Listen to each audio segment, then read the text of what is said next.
Aloha, ladies and gentlemen, and welcome here to Comic Con Honolulu 2023. Day number 2 of action, by the way. As if you weren't here yesterday, we had plenty of action between League of Legends and Valorant, and that's where we end today as well. League of Legends side, you had 4 teams coming in to play for a championship round, and in Valorant, you had 6 teams coming in, and now we are down to the final 2 in each game. In League of Legends, you'll get to see here in a couple of moments, you will see the University of Hawaii and Manoa take on the University of Hawaii at West Oahu, and then later on, when we have our Valorant series, it'll be the University of Hawaii and Manoa taking on the Iolani schools and the Raiders over there as well. So it's going to be plenty of action here. And by the way, in the series, both of them best 2 out of 3. So plenty of action. You'll see at least 4 games here total, maybe even 6 if we go the distance on either side. So we'll get to see a lot of action here today at the Kalakaua Ballrooms here at the Hawaii Convention Center. Day 2 of Comic Con. For right now, though, let's take it to our casters. Kari, K-Ted, take it away.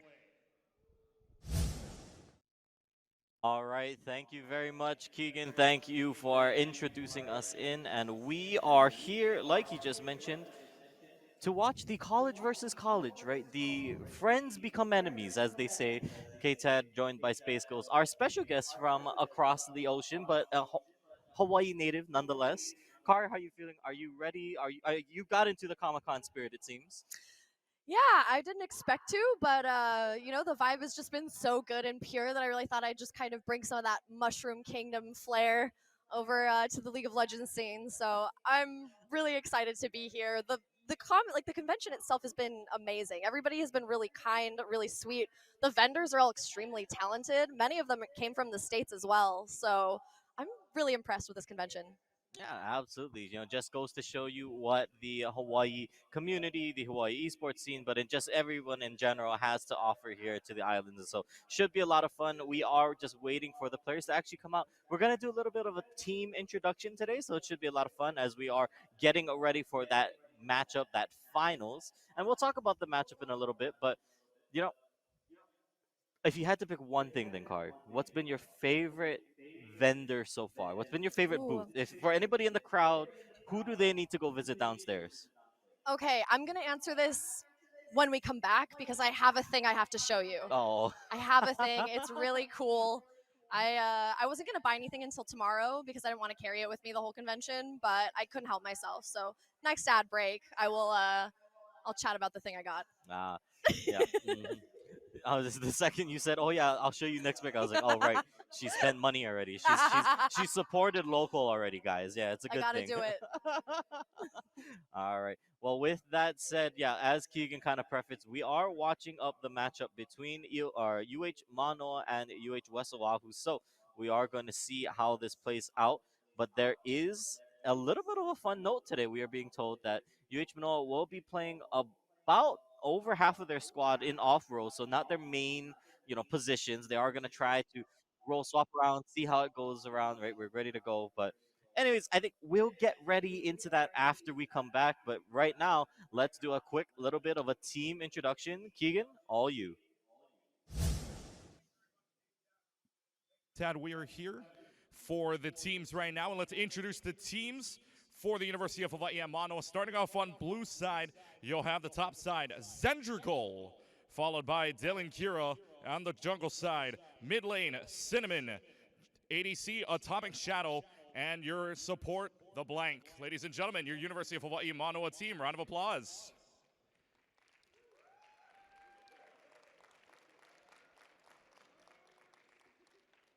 And now to the other side, we go to the University of Hawaii at West Oahu. Their names, well, top side, Mommy It Hurts, Sussy Cyrus. In jungle, in mid lane, ITKEX. ADC, it's Teku. And support, My Heart's Yours. Ladies and gentlemen, a round of applause for the University of Hawaii at West Oahu. All right, teams. Come on to them. I need one representative, whoever the captain is on either side. Otherwise, just send up one person. All right, shake hands down the middle. Is there anything you want to say to the University of Hawaii? Let's have a clean and fun game, guys. So no smack talk whatsoever between the two teams? No, we're here to play our best League of Legends, We're not here to shit talk. All right, and where are you saying? I completely agree with him. Just here for fun. Just here for fun. Well, championship game on the line. Best 2 out of 3. Guys, back to your sides. And good luck to the teams. University of Hawaii, West Oahu, University of Hawaii, Manoa to League of Legends coming up. Back to the casters. You love to see when they are basically just like, yeah, we're just here to vibe. We're just here to chill.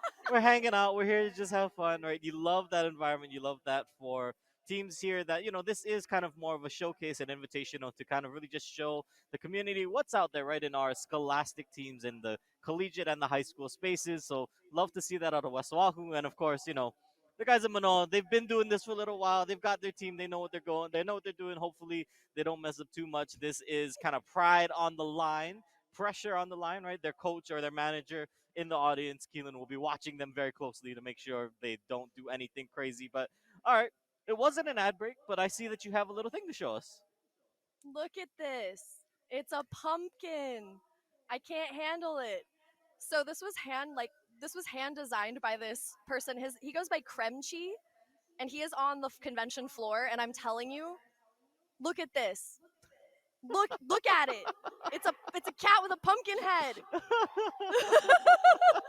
And he has a little tail. All right. Look at him.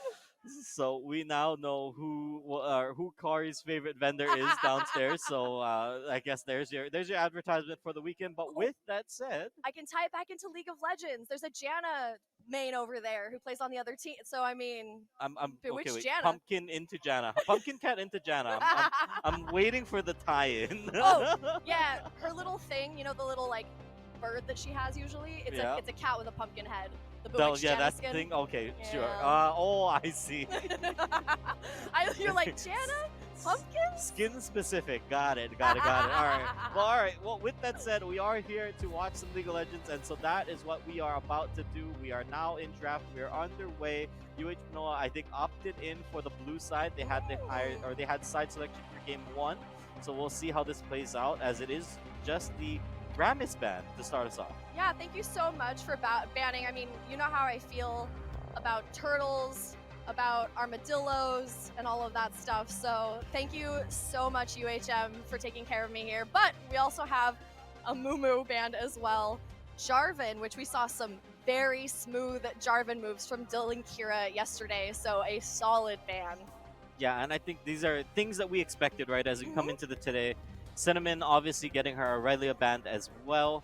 Worth noting, actually, Kari, something that you maybe didn't know was that when we actually ran the last convention at one of the other ones, there was a 1v1 scholarship tournament for the all women's scholarship tournament, and Cinnamon was actually the one who took that home today. Are you serious? That one. So yeah, so she has a little bit of scholarship to now play right at UH Manoa and all of that. So fun stuff, and she got it from playing League. Oh my gosh, esports scholarships makes me kind of emotional, to be honest. Like, that's really cool. And also, I said that I was the world's biggest Cinnamon fan after yesterday. The insane Aurelia game that we saw out of Cinnamon, I was just brimming with pride. I mean, that was, and there were some crazy, really risky plays that turned out to be really beneficial. I mean, I would say that Cinnamon is the playmaker on UHM. So, as you can see, has been target banned with that Aurelia ban. So. Yeah. Absolutely taken off, right? They don't want to give her that ability to set up those plays. So I think West Oahu properly kind of seeing what worked yesterday and banning it away. So now we'll see new champions, right? We'll see new compositions. Let's see how that plays out for the side of West Oahu, because on their side, the man that said he doesn't die, picking the same champion again, right? In the Vel'Koz. So that is going to be ITKEX Trey.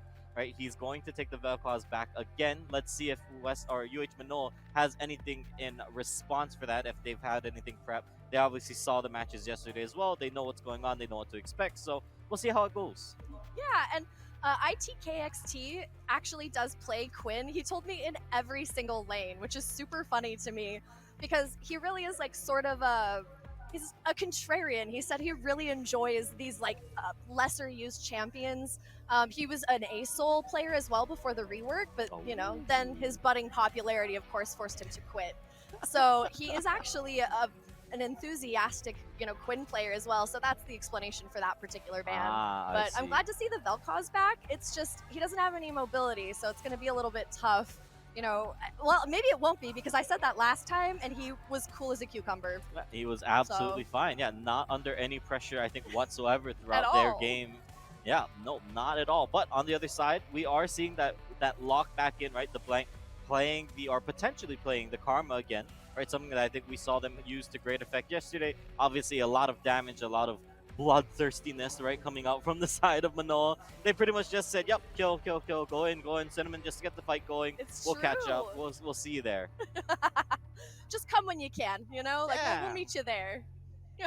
I love the Maokai as well. I think that's a really great, solid flex pick, but I do want to say I kind of suspect that Tristana will be going mid. I have a sneaking suspicion, but we'll see. Maybe I'm wrong. Solid flex pick, but I wouldn't say ideal into Vel'Koz, but certainly can scrap and also has enough mobility to avoid a lot of his abilities. Absolutely. I mean, and just that ability, right, when you are building that mid or that potential AP Triss, right, your ability to just shove the lane in, right, Ugh. just clear the minions Mwah. and then roam yourself around, right, obviously an option for potentially for Cinnamon, right, who I think we have seen her play it in the past. I'm not 100% sure on that, but it's something that could be a thing. Yeah. But we'll see, right, because right as it stands, this is great zone control from the side of West Oahu, right? They've got a composition that really can just look for those mid-game team fights, lock everybody down. ITX Trey opting in for that Vel'Koz means that he's ready for the Ray, and the rest of the squad, I think, just needs to support that. Yep. And, you know, taking away the Karma as well, UHM, I mean, Karma is the best support to pair with Ezreal, at least in most situations. So that's a solid denial because the poke, like, synergy between Karma and Ezreal is really excellent. So maybe potentially we'll see that Maokai go support, possibly. I mean, he does have that extra sapling damage, but I don't necessarily think that's an ideal. So maybe we'll see this last pick support. It very well could be, and I think we would be expecting something like potentially, right, with a little bit more damage or Yep. a little bit more of that utility, knowing that they've already got a lot of this lockdown, they've already got a lot of this front line in the pick of the Maokai and and the Zac. Whereas on the other side, damage across the board, right? It is just absolutely just go in, right? No hesitation, no remorse, just go in. You've got a zillion now to just ult you if you mess up. Oh, never mind. They've decided not to go with it. But all right, so it really is just a go-in composition. Yeah, it's literally an all-in composition. So the real sticking point with UHM is that they cannot fall behind. They literally can't because there is no way for them to control a team fight. They have to be the ones either yakety saxing and out-rotating, which the pushing power on this team is actually quite good. So if they end up on the back foot, you should see them in where UHWO is not. So wherever like West actually decides to go, this team, if they're behind, they should by all rights be avoiding them, should be out-rotating them. But if they start on the front foot, it'll just be a slaughter. Yeah, absolutely. I mean, you're looking at champions that went ahead, right? There really is not a lot you can do. Yeah, Yone, Tristana, right? Two champions that can just dive right in, have no problem doing so when playing from a lead and when playing strong. But on the other side, there is, this is a very beefy frontline, right? When we look at it now, you've got the Mundo now, and I would assume you were correct, I think, originally. That should be a Maokai support. Yep. Playing with the Ezreal, so some poke, but nothing too crazy. But a lot of that frontline, a lot of that protection for the side of ITK Trey and its Teku. They should be more than free to do whatever they want to do in a team fight because they've got all of these beefy bruisers in front of them. So much beef. The thing about West too is they are going to need to scale, so that gives Manoa a lot of chances to put a wrench in their plan and to make sure that they don't make it out of the laning phase with any resources. One thing I do want to say is that I was talking to West about Mundo and how that's probably the only champion that can actually not only sabotage turret dives, but can actually take down everyone with him, because he has an ability that charges a shield, but it also expends a lot of electricity. So it does a bunch of damage, and then it gives him a gray shield that is huge if he can charge it to full. And so a lot of people will misguidedly turret dive Mundo, and this is a great composition to do those turret dives. So the last pick, Mundo, actually really good, really smart. He is undiveable if you know what you're doing. So as long as you are charging your shield as they set up the dive, you can make it out alive and you can take them with you. And if you look, I mean, it's a squishy comp. They've got a lot of opportunities for Mundo to clean up. So UHM, they just need to make it through the laning phase. If they're 5 to 10 kills down, that's going to be okay. But if they lose more than 3 or 4 turrets and they don't get back to even, they are going to lose rapidly. Yeah, absolutely. I mean, just it's one thing when you're the squishier damage comp that's ahead, you can afford to make plays, but it is a little bit of risk, right? You can kind of throw it under the dive. Yeah. But when you're looking at it on the other side, three very nigh unkillable champions that if they start getting ahead, if they start rolling forward, like you said, yeah, the counter dive can be absolutely So even more gross. crazier. One thing I do want to say is that the disengage on Manoa is actually really, really good. So they have the ability to at least run away if they need to, but also, I mean, they have the lockdown here. They have the Zac, they have the Maokai. I don't really think they need much else. I mean, they also have the cleavers as well to slow people. He still has that ability where he throws a cleaver and then it causes a pretty serious, degrading slow. So, I mean, I feel good about both these comps, and I think you and I will be able to figure out who the victor will be within the first 10-ish minutes. There is the possibility Ooh. of a comeback, but that means UHM has to be expert kiters. They have to be able to basically farm West. But once West gets on top of them, it's over. The team fighting phase, if UHM isn't prepared, they're done.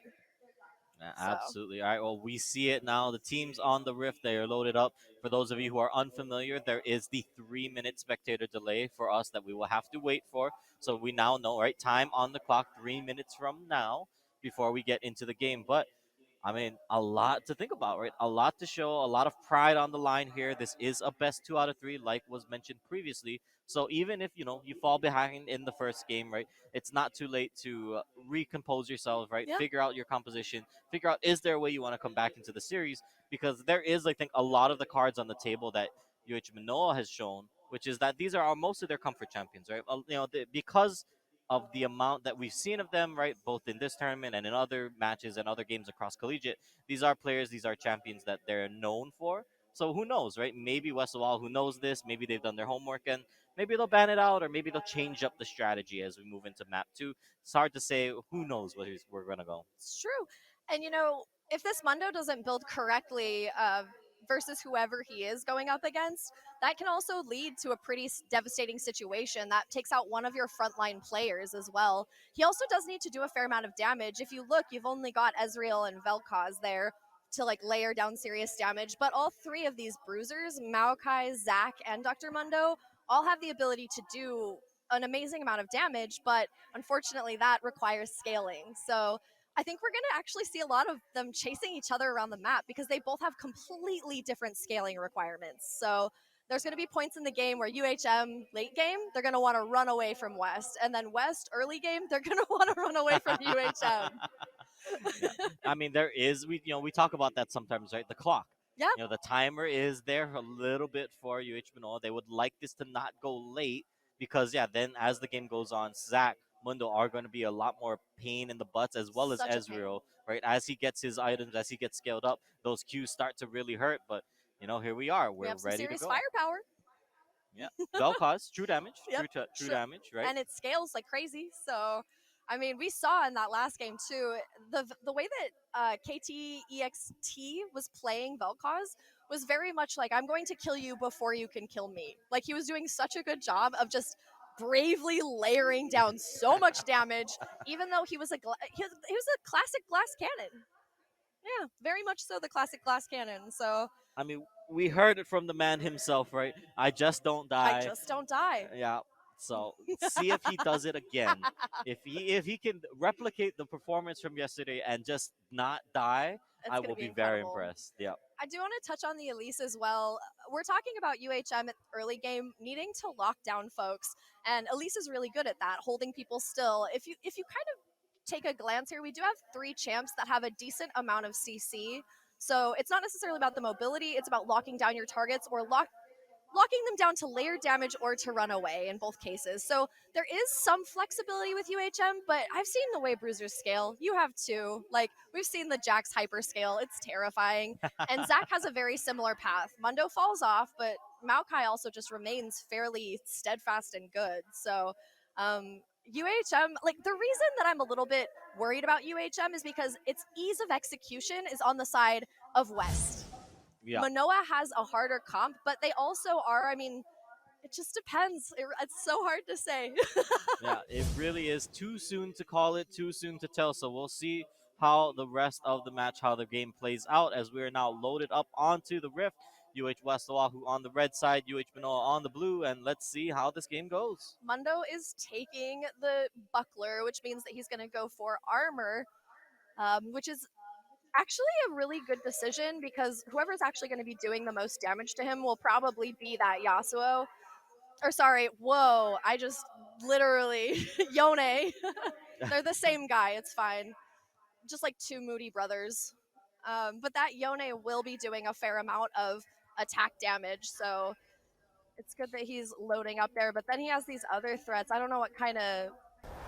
Trista's not probably going to go AP, but we'll see. Maybe not. Yeah, likely not. I think just in terms of the consistent damage, and also knowing that Atomic Shadow playing the Ziggs down bottom lane, right? They have damage. They have something there. They have what they need, so they're not necessarily as worried about it. They know they've got AP damage somewhere, but yeah, seeing how Cinnamon can kind of get ahead, use the early Tristana damage, right? The early Tristana wave clear, and also that early potential aggression, right? Let's talk about summoner spells a little bit. The Vel'Koz has the teleport. Tristana has the ignite. So if given an opportunity, right, Cinnamon will be looking for these early kills, this early pressure. Yeah, I'm looking for, if you're familiar with LCS, Danny from Evil Geniuses really impressed people on his Tristana. It was an ADC Tristana, but I really believe that Cinnamon can do a lot with this pick. I think that's going to be pretty nutty. So a little bit of a leash on the top lane here, but we do see that Ezreal hoping to get to lane and control that. There's a lot of wave clear on this bot lane. Absolutely. I mean, both the Ziggs and the Karma together, they're going to be able to just, yeah, exactly that. Shove the waves in quickly as possible, but also then put all of this pressure and this poke down onto the other side as Cinnamon gets to level 2, goes right in, and there it goes. Half of the health bar gone from Trey right out the onset of the laning phase, and that's what that early Tristana can do. Yeah, and XP denial is actually the big problem. It's way, way less about the minions early game and way more about getting XP and cresting over level 6 before your enemy, because especially on Tristana, Cinnamon might be able to get away with a kill if she stays fairly well ahead in XP from this Vel'Koz, so that's pretty intimidating.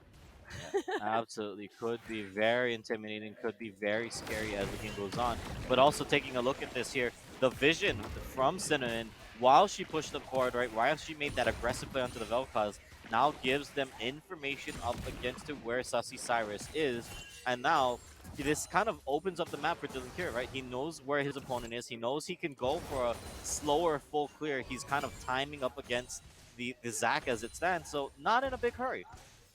Yeah, not a huge... I mean, now that you know exactly where your opponent is and his lane is pushed in, it's a pretty easy guess, but my worry about this Elise here is if they actually are going for a turret dive, because if Zac is that close, it could end in tears for them. But we'll see. I mean, we're still only, level 4 right now, so not too dangerous to try to go for a Mundo. Plus, Mundo's pushing in here, trying to keep himself from getting caught out too badly. I think Elise needs more farm than this to really be effective as well. Maybe like 2 more rounds of farm. Yeah, I think just when we're looking at base health, right, base values, Mundo is not necessarily the one that you want to be early diving up against, just because he is kind of a terror to do so. And I think maybe that's why we're seeing Dylan Kira opt for the full clear rather than kind of that early buff to buff or, buff camp buff start, so that then he can just immediately get there for the gank. Instead, opts to clear out the script or the scuttle crab, then go back into the jungle, knows that he's not in any immediate danger, and knowing that Sussy Cyrus is up here on the top side as well, not really threatening. Neither side wants the gank yet. Yeah, both sides seem pretty relaxed here. It looks like we've handshook, and we've decided to do a full clear for both the junglers. So they've both recalled. Now the excitement starts. So we'll need to take a look at how everybody is pushing. If you look on the red side, Cinnamon. Everybody's pushing in. We see Cinnamon go in on ITKEX, but does not actually cash in fully. There is the possibility that Zac is still in the river there. We know he's not, but Tristana does not. So she wants to stay away from that top side, and she can't commit to too much damage. So we see Zac actually pathing down towards this bot lane, and we see his team on the red side are actually freezing their lane. So likely we're going to be looking at a bot lane gank. They're not pushing forward. They're just hoping to be able to get them to step forward just a little bit to potentially, I mean, the Tribush is now missing any sort of vision, but now we have Elise coming over as well. Yeah, party in the bot lane. As it's they do spot out Dylan Kira now. They're going to try to get the slow. It will land onto My Heart's Yours, and that means he flashes back. And now Dylan Kira wants to keep re-engaging, but immediately after the flash is burned, that means that they can just leave the rest of the gank. So a little bit of a sticky situation for West Oahu, but they do get out of it after having to burn a summoner. All right, not bad. I think that so far we've had really, really clean roams, and it's mostly just feeling the temperature. I do really enjoy that Dylan, Kira, and Sussy Cyrus are basically mirror farming. They're just mirror farming against each other. They're checking the temperature of their lanes. Seems like a lot of really good communication is coming out from the junglers because you see the ebb and flow of these lanes, allowing them to walk and still be safe. So they can poke their heads in, but they also know they can retreat if they need to. So it's a matter of looking for that sort of extra opportunity to be able to get these impactful junglers on the board. So we do see a dragon spawn. It's going to be Chemtech Drake from what it looks like here. That might cause a little bit of drama. I'm hoping anyway. We'll see some action here. Now, we will not have the Chemtech Rift, so we will not have any of the crazy plant life as it goes. But, I mean, yeah, early dragon, something that you definitely would love to grab if you are either side. I think UH Manoa would be the ones to make the first move if they can find it. But as it stands right now, we're still just seeing Dylan Kira opting in and I think not really worried about putting too much pressure onto the lanes as it stands, knowing that his lanes are ahead. But here we go, Zendrico goes in, Avi starts to fight, Mami and Hurts wants to get out of dodge a little bit now, looking for the Cocoon.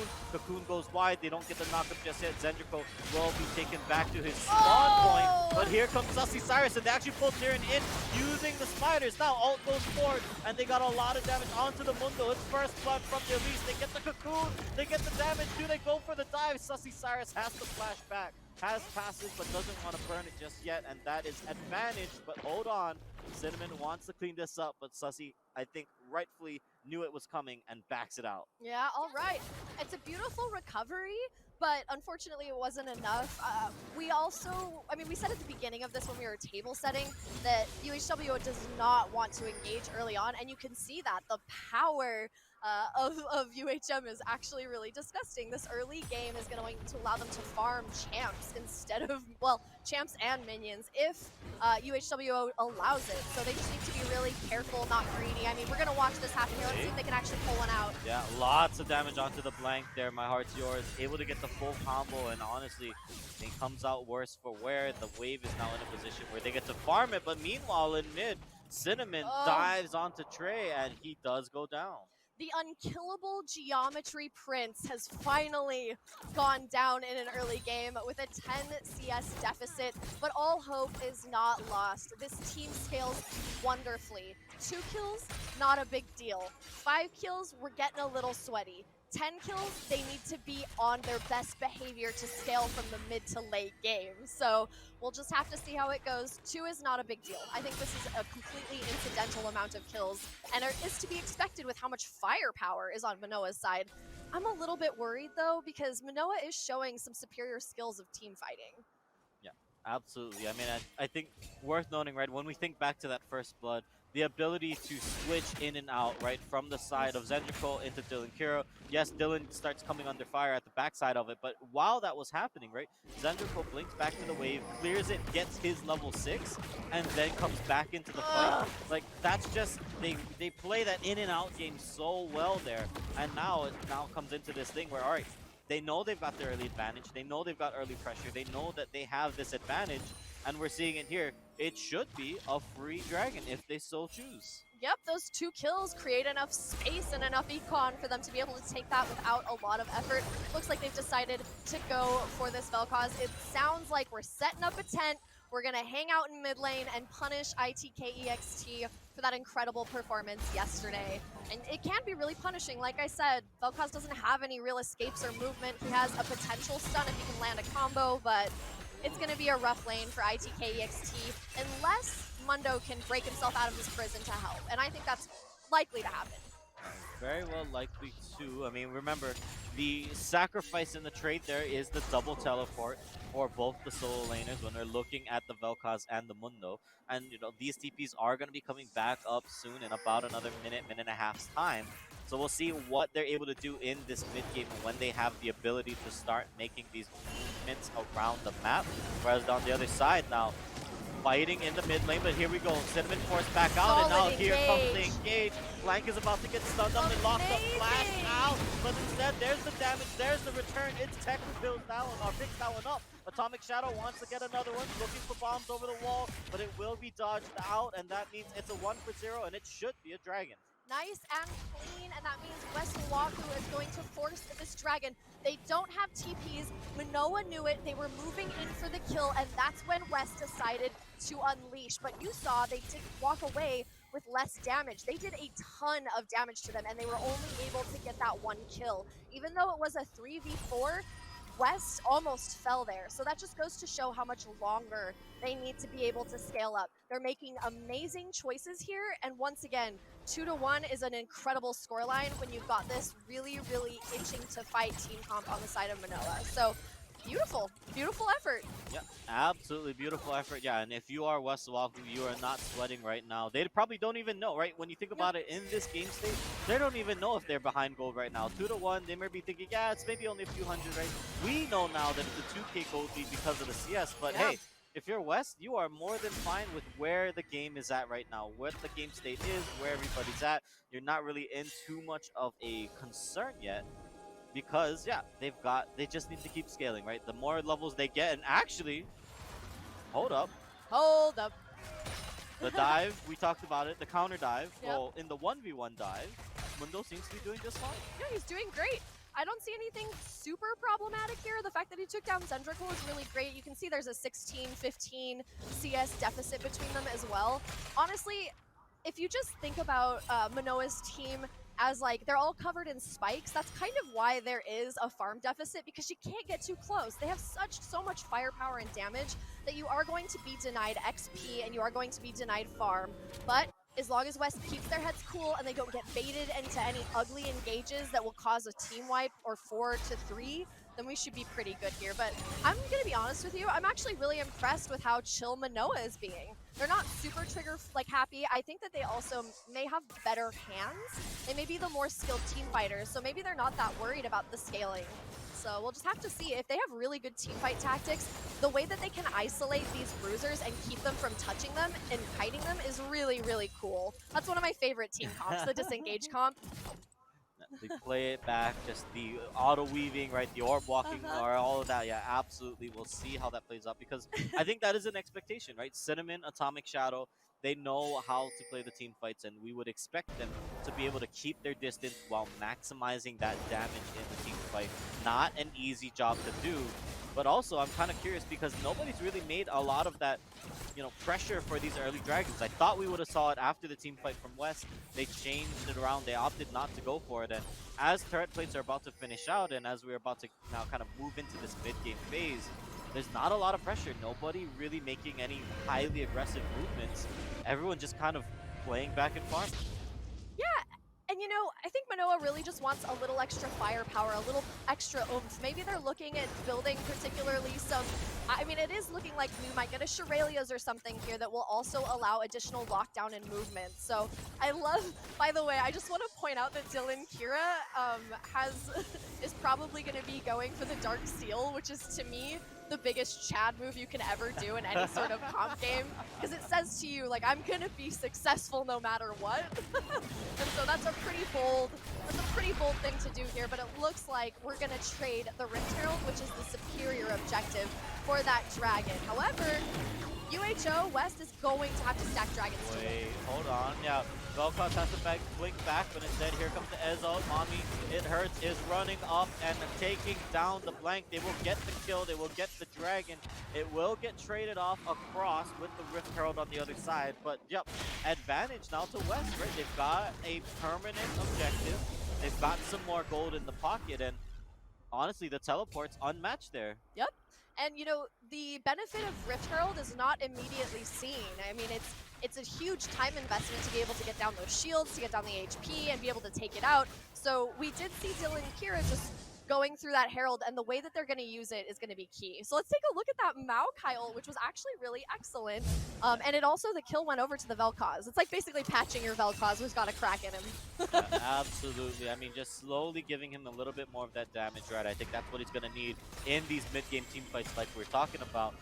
You know, Ez can only do so much from the back, right? He needs to get damage. He needs to weave it through kind of potential targets. But when you look at the Vel'Koz, you don't care, right? Your AoE, your zone control, it hits multiple targets regardless. So I think if you are looking at a person that they want to put their gold, to put their power into, absolutely, it feels like Vel'Koz is the right call. Yeah, absolutely. He's a great carry, especially your Ezreal's not going to pop off till mid to late game anyway. He's got to finish at least 2 items, so not a big deal. Oh, we actually see Cinnamon going in on that Vel'Koz, trying to once again deny him farm. You see Tristana actually just hit level 12, which is another level ahead of this Vel'Koz. It may be temporary, which is why Elise is pathing over there. Dylan, Kira, and Cinnamon might have a plan to either gank and roam bot or to go for this mid. So we'll see. We'll see here. It looks like they're meeting that Zac down there as well. Are they gonna chase Cinnamon down? Looks like it. Oh no, the over-aggression. no! They go in onto the Vel'Koz, Great but was that the positioning. fake? There comes the damage. The supporter on the backside. Dylan Kira now in the middle of 3 and a lot of damage. Tries to repel up. Here comes the reinforcements. The flank and Atomic Shadow support it. Zac wants to go back in, but the team wanted to disengage. Now he's going to have his passive pop. Maokai trying to support from around the side, while meanwhile they're trying to protect the Boblin. What can they do? It's an immediate flashback out. Damage gets traded. It's only 1-for-1 TP now from the left side, as here comes the Yone. Zendrical wants in on this fight, but the rest of the squad backs away. My heart's yours, the last one out. And that means West Oahu actually probably comes out the better for the bear, but here comes the Rift Herald. Oh no, this is devastating as well, because we'll also have a dragon on the way here in just a minute. So we use the Rift Herald, we go for that mid turret. They are very low, and there's so much damage on the side of Manoa. I know, that's so drama. Oh, such a bummer, but West doesn't have the damage to stand up to that. They're still scaling, so Manoa finally starting to come into their power here. Absolutely. I mean, they just make the tempo play right out the gate. Drop the Rift Herald. Everybody goes in. Vel'Koz TP's back in, but they're not able to hold the line. I mean, that turret was almost gone already. The second the Rift Herald drops in, it's they try to make the quick play, the quick turnaround play, and it ends up making it worse for wear. They give over more kills. They give over some of these critical stacks, I think, on their seals or on their stacking items. I don't quite see it, but I do know that Trey had to back up. And as it stands now, the rest of the squad in a little bit of a strange place now, because the map is open, right? West Oahu doesn't have the ability to fall back to this mid lane turret anymore. So these next few objectives over the next few minutes, right, with Inferno Drake spawning in a minute and a half, that might just be where we're going to see the next major team fight from Manoa. Absolutely. One thing to note here as well is that the top lane turret is now gone, and that's not a really ideal situation for West. They really want to open that up for that Mundo to be able to go roam and protect. So while everybody's actually in a really ideal position, I would say West has a little bit of more control, a little bit more of an edge. So even though there's a disparity in gold between them, as long as Mundo and your Vel'Koz stay in a positive KDA, your game is still going very well. On the other side, Manoa doesn't quite have the tempo, I would say. They don't quite have, I would have expected a little bit more under this comp, but they're also being really careful, trying to respect the objectives and trying to respect these team fights. So I think the big fight is going to happen with Dragon. See what that ends up being, as now here we go. Mundo ult top needs it for the sustain.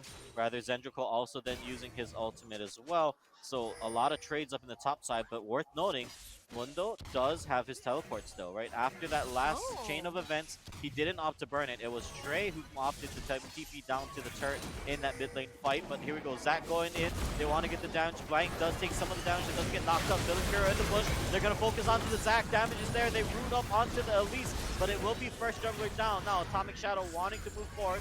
Wants to take the damage or wants to take the fight even further, but it will not work. And on the top side, Mundo will drop as well, but here comes the Vel'Koz. What will Zendrical do, knowing that he doesn't have the health advantage, but could look to go in, gets the first knock-up, damage is there. Here comes the ultimate, and it will just dismantle the Yone, but it was almost an outplay. play coming out as ITX Trey almost goes down. Meanwhile, on the other side, Dragon for Manoa. How much HP did he walk away with? That is our king. A beautiful 1v1. I mean, a Vel'Koz never makes it out alive in a 1v1 versus a Yone, so that's an incredibly impressive opportunity. Here you see on the bot lane, we see West trying to stop them from being able to take Dragon. This forces the Tristana to come down and respond to this, but they actually back out before Tristana gets the chance, and I would still say West is in a really ideal position. Let's take a look at this 1v1 again. Once again, Zendrical is level 13 as well. He shouldn't have made it out alive here, ITKXT, at all. That should not have been something that he won. So incredible risky play pays off in spades. Yeah, absolutely. I mean, he does get the kill, and when we bring up that scoreboard again, we will see he has now more stacks on that Dark Seal, right? Oof. So scaling a little bit of AP claims it as well. So that power for the next fight, although they didn't time with the Dragon well, they still are picking up steam, picking up farm, like we talked about. The timer is there, but oh no. Mommy and Hertz could be in a rough situation here as Dylan Kira now on the chase, has damage. There's the shield. Yeah, Grey Health is there. Mundo trying to walk it out, but the CC is just too strong. Here comes Zendrical. The execute from Dylan Kira will pick that one up. And that is a tough spot to be in with no tier 1 turret. Yeah, that could have been beautiful if he had his turret. As you can see, I mean, she would absolutely be dead, and maybe even Zendrical in that situation with the extra turret damage. But unfortunately, with his turret gone, his fangs are completely gone as well on the Mundo. So big bummer there to see that, but you did see the Grey shield pop and how much damage he can viably take. He just needs a little more. Whoa. Oh, shoot. Lots of damage onto My Heart's Yours there coming out from Atomic Shadow on the flank. But here we go. Sussy Cyrus wants to chase down onto Zendrical, knows that he has a Vel'Koz in tow. But it looks like they will just back it off instead. Both sides not really wanting to go for this fight. Dylan Kira wants to go for the engage, but not quite enough damage. Here comes Cinnamon. Damage is there. They knock him back. But actually, then they knock him to safety as here comes Sussy Cyrus. Damage is over. At least it's gone. The Yone joins the fight as Tristana now continuing over. Not going to jump over the wall to continue it. Knows that there could be reinforcements. But Manoa picks up the 1-for-1 trade as now here they go. They're going to try to dive onto Zendrical. They don't want him to take this turret. They get some CC. They haven't cleared the wave, but will he clear the turret in time? The answer looks like it's going to be no, and that is a kill to West Oahu.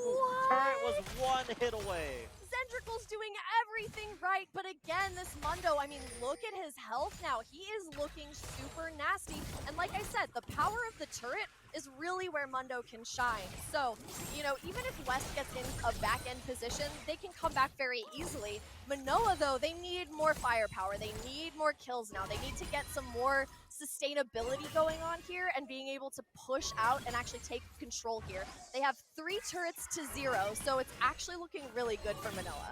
Yeah, absolutely. It is looking great, and we'll see where it ends up being because now Dragon stacking could be a potential win condition. Major objectives on the map. They will now pinch onto the Mundo. They get the tier 1, and actually they say, nope, we do not want to take this fight, knowing that it's just the Ziggs and the Karma, not the people that will be able to clear such a tanky boy. Yeah, such a tanky boy. And he's going to be a problem until we start to see any of those grievous wounds items on here. I don't see any on the map yet, but I think that after the first solid Mundo team fight, they'll probably reconsider. Yeah, they definitely will want to have something in the way of that because yeah, the ability to cut that heal is going to be so massively important as the game goes on.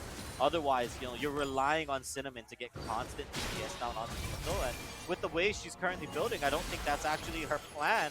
As Zendrical in the other side lane just takes down Teku. I mean, that was not somebody you wanted to fight as an Ezreal, and it shows. They give away more gold, and the Yone continuing to pick up steam. All right, we have that 3rd dragon spawning. It looks like everybody wants to party here, but we did lose that Ezreal.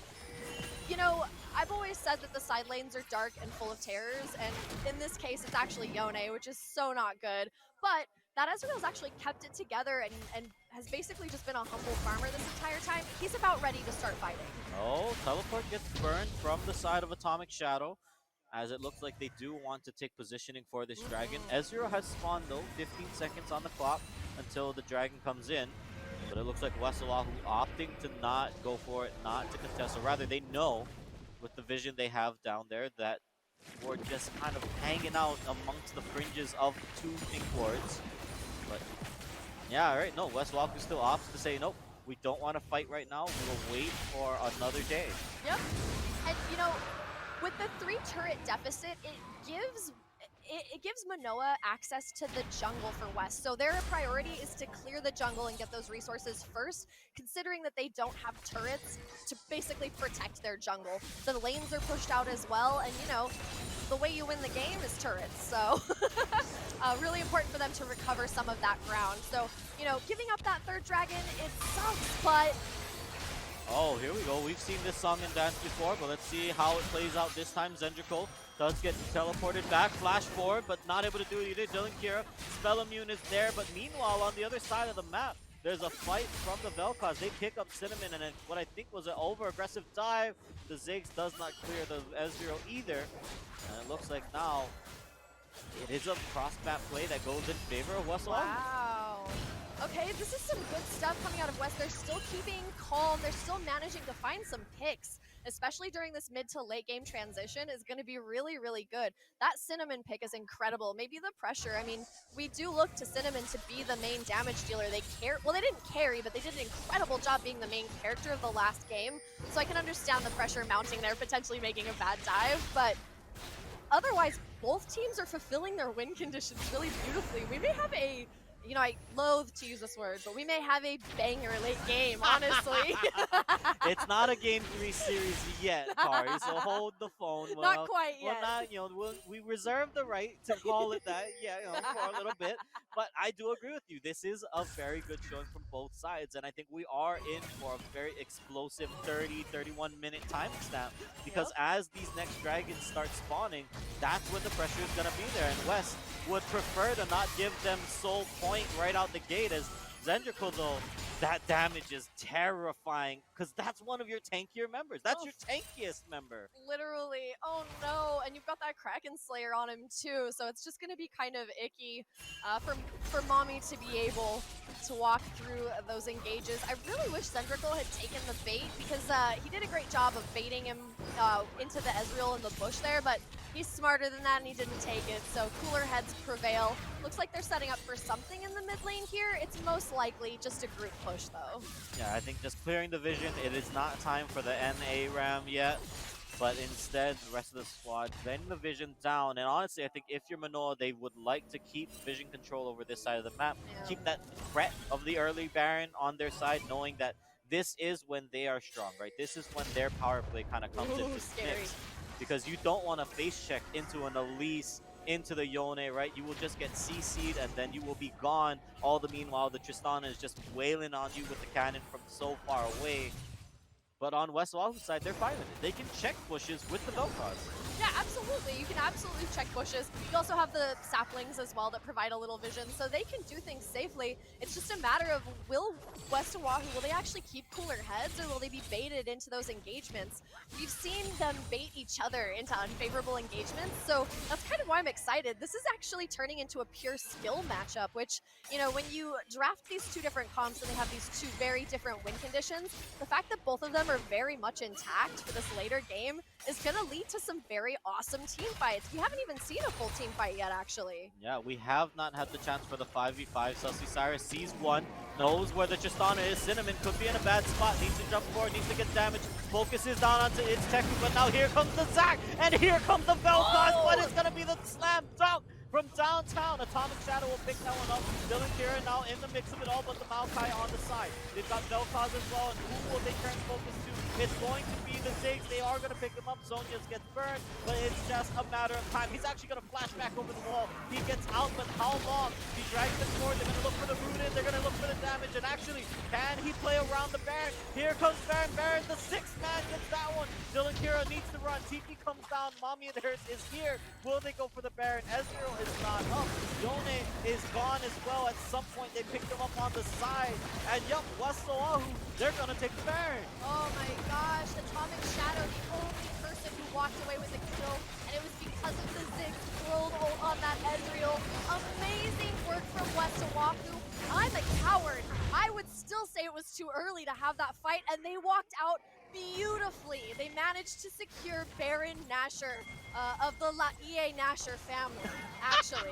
Baron Nasher's actually a native. The East Side Nash, as The they East say. Side Nashers, don't mess with that family. Yeah, they picked that one up and it ends up going. But I mean, looking at this, right, this was such a crazy team fight because Atomic So Shadow good. thought he was out. He thought he was clear. That was really beautiful from West Oahu. Like I said, they were walking the razor's thin edge. I mean, you can see it in the scoreline. They were not supposed to win this team fight, but the skill won out. They did so good. And now we've got even more mess. The full team fights are happening. We've got a dynamic team fight coming in here too as the Maokai ult goes down. And now we're going to see West Oahu try to crush them. Cinnamon on the side, now rejoins the fight. Red team actually picks it up. That's the huge thing. They don't need to force the rest of it, but they're going to opt in instead. Sussy Cyrus dives back. It's Teku trying to run away from Cinnamon. Here comes the Tristana trying to get down onto the Vel'Koz. Meanwhile, the Zac tanking everybody and everything. Dylan Kira wants to clear him, and he will, but only just barely. Look at the flashing health bars down on the bottom side. Manoa picks up the fight, but West Oahu gets the dragon. West Oahu needs to be able to lock down all of these champions. You either need you need some form of lockdown, or else they do this Yakety Sax thing. You saw the amazing positioning from Cinnamon, who's absolutely killing it in these team fights. But I mean, if West Oahu does not coordinate these team fights 5-5, all your ults are ready, everybody is on the same page, they will lose every single team fight. Like we said before, Manoa has incredible hands in this team fight. That's why they chose this incredibly difficult to execute team. And I don't know, I think this is a beautiful draft and makes for some of the most fun League of Legends you can possibly witness. Absolutely, we're seeing it here, and I think, you know, when you think about the pride, the storyline of this, right? You know, East versus West, right? School versus school amongst the UH systems, right? These are two of the flagship four-year colleges here in Hawaii, right? You know, there's a bunch of community colleges. There's also other entities in the space, but when you really look inside of the UH system, yeah, you've got West, you've got Manoa, and this is kind of a little bit of pride on the line here. They want to be able to say they've got the better League of Legends team here at the Invitational, right? I mean, in front of a crowd and at a major convention, right? These are the stakes. And right now, we'll see if, you know, nerves or anything else kind of starts getting to them, because either side, they're both happy with the way the fight turns out, right? Yeah. Both of them got what they wanted out of that last team fight, but time is ticking, clock is ticking. Things are going to start getting a little bit more messy, a little bit more hairy, and here we go. Zendrical doesn't care about the Zac, dives back, wants to clear the Ezreal. Here comes the reinforcements. Now Zac has to try and stall long enough, but just can't do it. Trey gets slowed up around the side from the Ziggs, but here comes the ultimate. Blank pop low, Blank will get cleared. Dylan Kira, meanwhile, on the side, wants to re-engage, but here comes the tank line. They've got the members in front. They're just trying to buy time. Keep everybody off of the Ziggs. Here comes Cinnamon. One more auto attack will clear the Maokai, but instead the burn is there. Cinnamon flash forward, jumps in, but actually has she hurt herself? She will get cleared out by the Mundo. Around the side, can they slow the Elise? The answer is no. Zendrical wants back in. Mommy, it hurts though. Pops the shield, pops the ult. The regen is there. Zendrical has to run, and the rest of the squad is out. Oh my god, amazing recovery from West. That entire fight goes to Manoa because West was just not in a good position. But now they're on the chase where Yakety Sax chasing Atomic Shadow down the lane here. Two beefy boys. Oh no, they got him! There was nowhere left to run. Tanner time was not in full effect on that one. And unfortunately for Manoa, yes, they lose members at the end of the fight. But West Oahu does clean it up. Now, granted, Tier 2 turret finally drops there, right? They finally clear the top lane. They finally have this pressure. But with no other major objectives on the map, that is just effectively gold for gold on both sides. That's true. They basically just walked away with the exact same amount of gold that they had before the team fight. The real problem here is that a ton of passive income comes when you take these turrets down, because you've just got more land to work with. You've got more access to your jungle. You start to choke out everybody on West Oahu if you're not careful. Let's take a look at this incredible Zendrical fight. That was an amazing one because he knew the cavalry was coming here. So he sees his entire team walking up. However, that Maokai ult saved so much of the gold that West Oahu could have dropped into Manoa's feet. So amazing props to My Heart Is Yours, because an incredible player who does an amazing job of slowing this kind of tide. I've seen it before where their team may start bleeding and My Heart Is Yours always does a good self-sacrifice to ensure that the team can still move on. So beautiful play from everybody. I mean, I hate to say it, but the power of friendship in anime seems to be coming, like radiating off of West Oahu. I didn't think that they were in a favorable position, but Manoa has an incredible team fight and they are giving them a run for their money, but I would say these competitors kind of evenly matched. Yeah, the gold is getting closer and closer. It's starting to mean less and less, and you know, I do agree with you, right? My Heart's Yours pulling the Iron Giant play, right? The I go, you stay, as the rest of the squad has to run around. But instead, here we go. Team fight might be in place. Sussy Cyrus not where he wanted to go, wanted to get out of it, but here comes the rest of the team. Damage from the side, they don't quite have it just yet. Malka has to run on the right, but instead re-engages onto Cinnamon, just buying time. TP down in the middle of the mix of it all, as Atomic Shadow knows there's a Mundo about to land next to him. Zentrico backs up, but it's 3 members on the left, everyone on the Mundo. They're gonna try to cut it out. He has the health, he has the shield, but not enough damage.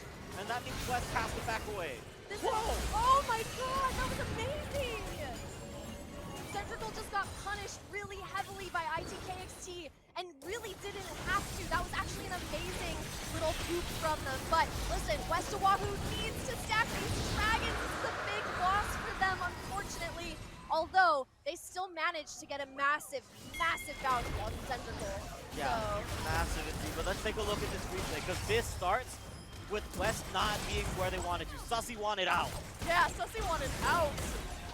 Yeah, this is not the fight. They had no control whatsoever over here. You pointed out that Sussy wanted to leave. We had to also have the Mundo be able to teleport down here. This was a desperate attempt to stop as much damage as possible, stop the bleeding.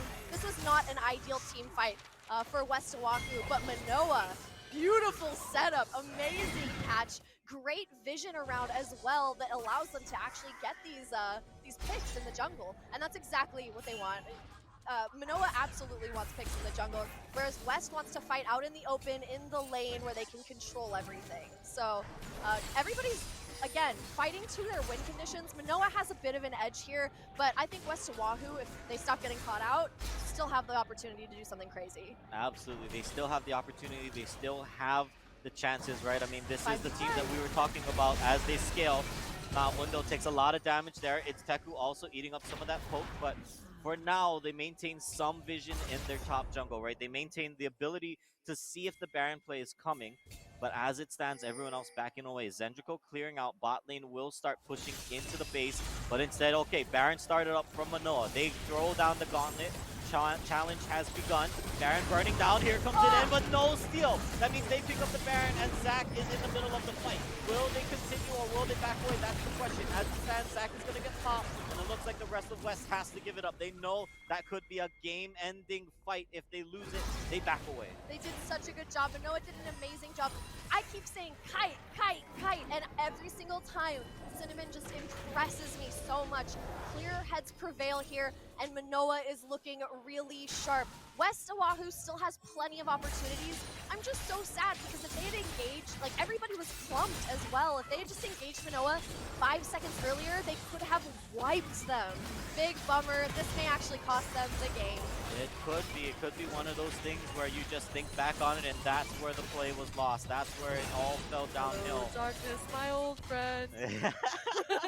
Yeah, that's what they'll be singing in the break room in between games. Remember, best 2 out of 3 here, so not the end of the world, not the end of the series if you lose here, but it will put the winner on match and series point. Now, thinking about it here, late game Tristana also, right? We've been talking about the scaling on the side of West Oahu, but that is a level 18 Trist, the maximum attack range Tristana. Oof, it's scary because now they know exactly how to expect her. They know exactly where she's, well, actually they don't, because she does have a jump, and the ability to, like, basically jump behind them is something that she's been doing a ton. Cinnamon is actually killing it with the positioning, but you're right. Now they know that she is at her maximum power, her maximum range, and they can at least get a little bit more of a handle. They can also build to stop her from doing the maximum amount of damage. So we'll just have to see what they decide to go for. I think a Warmogs and a Randuin's is a really, really good option for Mommy here. I think that's a beautiful combination of health, armor, and magic resist as well. So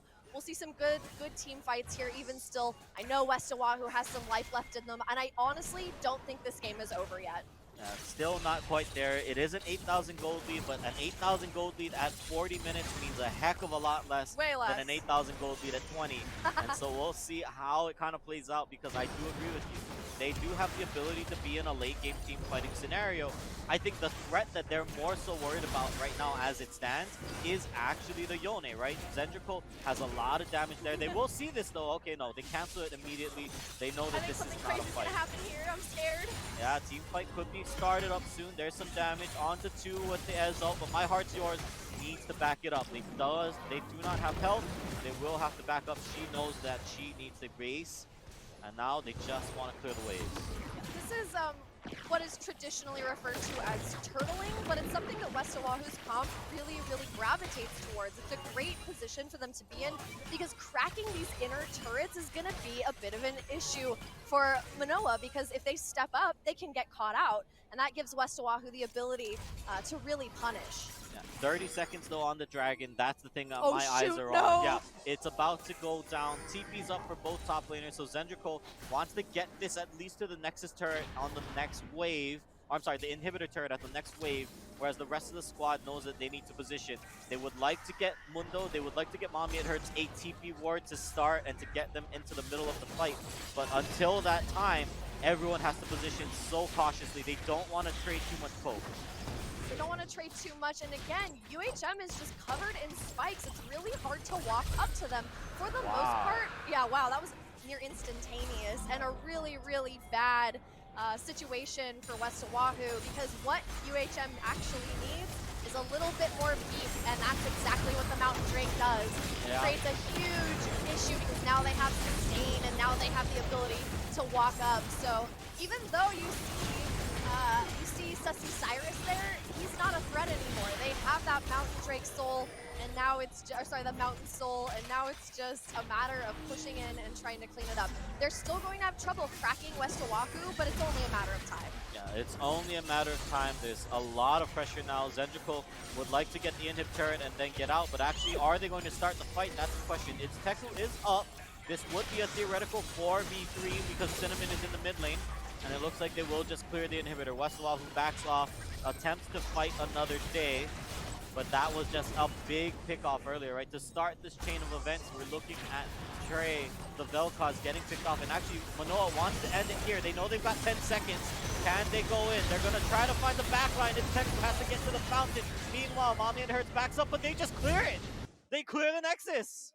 Beautiful plays from Manoa. I am so impressed with their patience, their discipline, and specifically Cinnamon, who I am just enamored with now. I think Cinnamon was given kind of a bad hand there, especially at the beginning, and then kept completely cool and just kept finding picks, kept finding all of these amazing plays. I don't know if you noticed, but Cinnamon was actually like engaging for like 30% of those fights, which is such a big Chad move for a Tristana player. So nothing but praise for Cinnamon and Manoa. West Oahu, though, also looked really good. I'm going to be real with you guys. I do a lot of T1 tournaments, and that game was more exciting than 90% of LCS games. That was fun.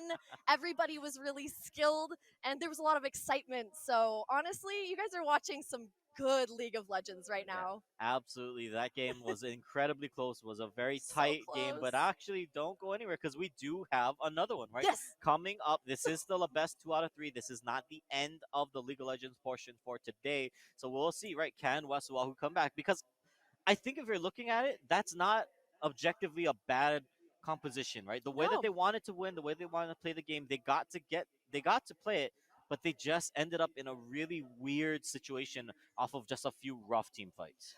In my opinion, ITKEXT is kind of like, because he's a contrarian, he seems to be motivated by spite. You know what I mean? Like, most people, I mean, because, you know, it's like the goth attitude, like, oh, I don't want to do what's popular. I want to play Vel'Koz mid. And so I think that we can expect ITKEXT to really step up and try and carry the next game. That's a player that I think has a fire burning in him, and it's ready to ignite. Absolutely. Well, we will have to see what ends up being the play. We'll see how things play out in the next game, but don't go anywhere. When we come back, game number 2 of UH Manoa up against UH West Oahu here at the Comic Con Honolulu 2023 Esports Invitational. Don't go anywhere.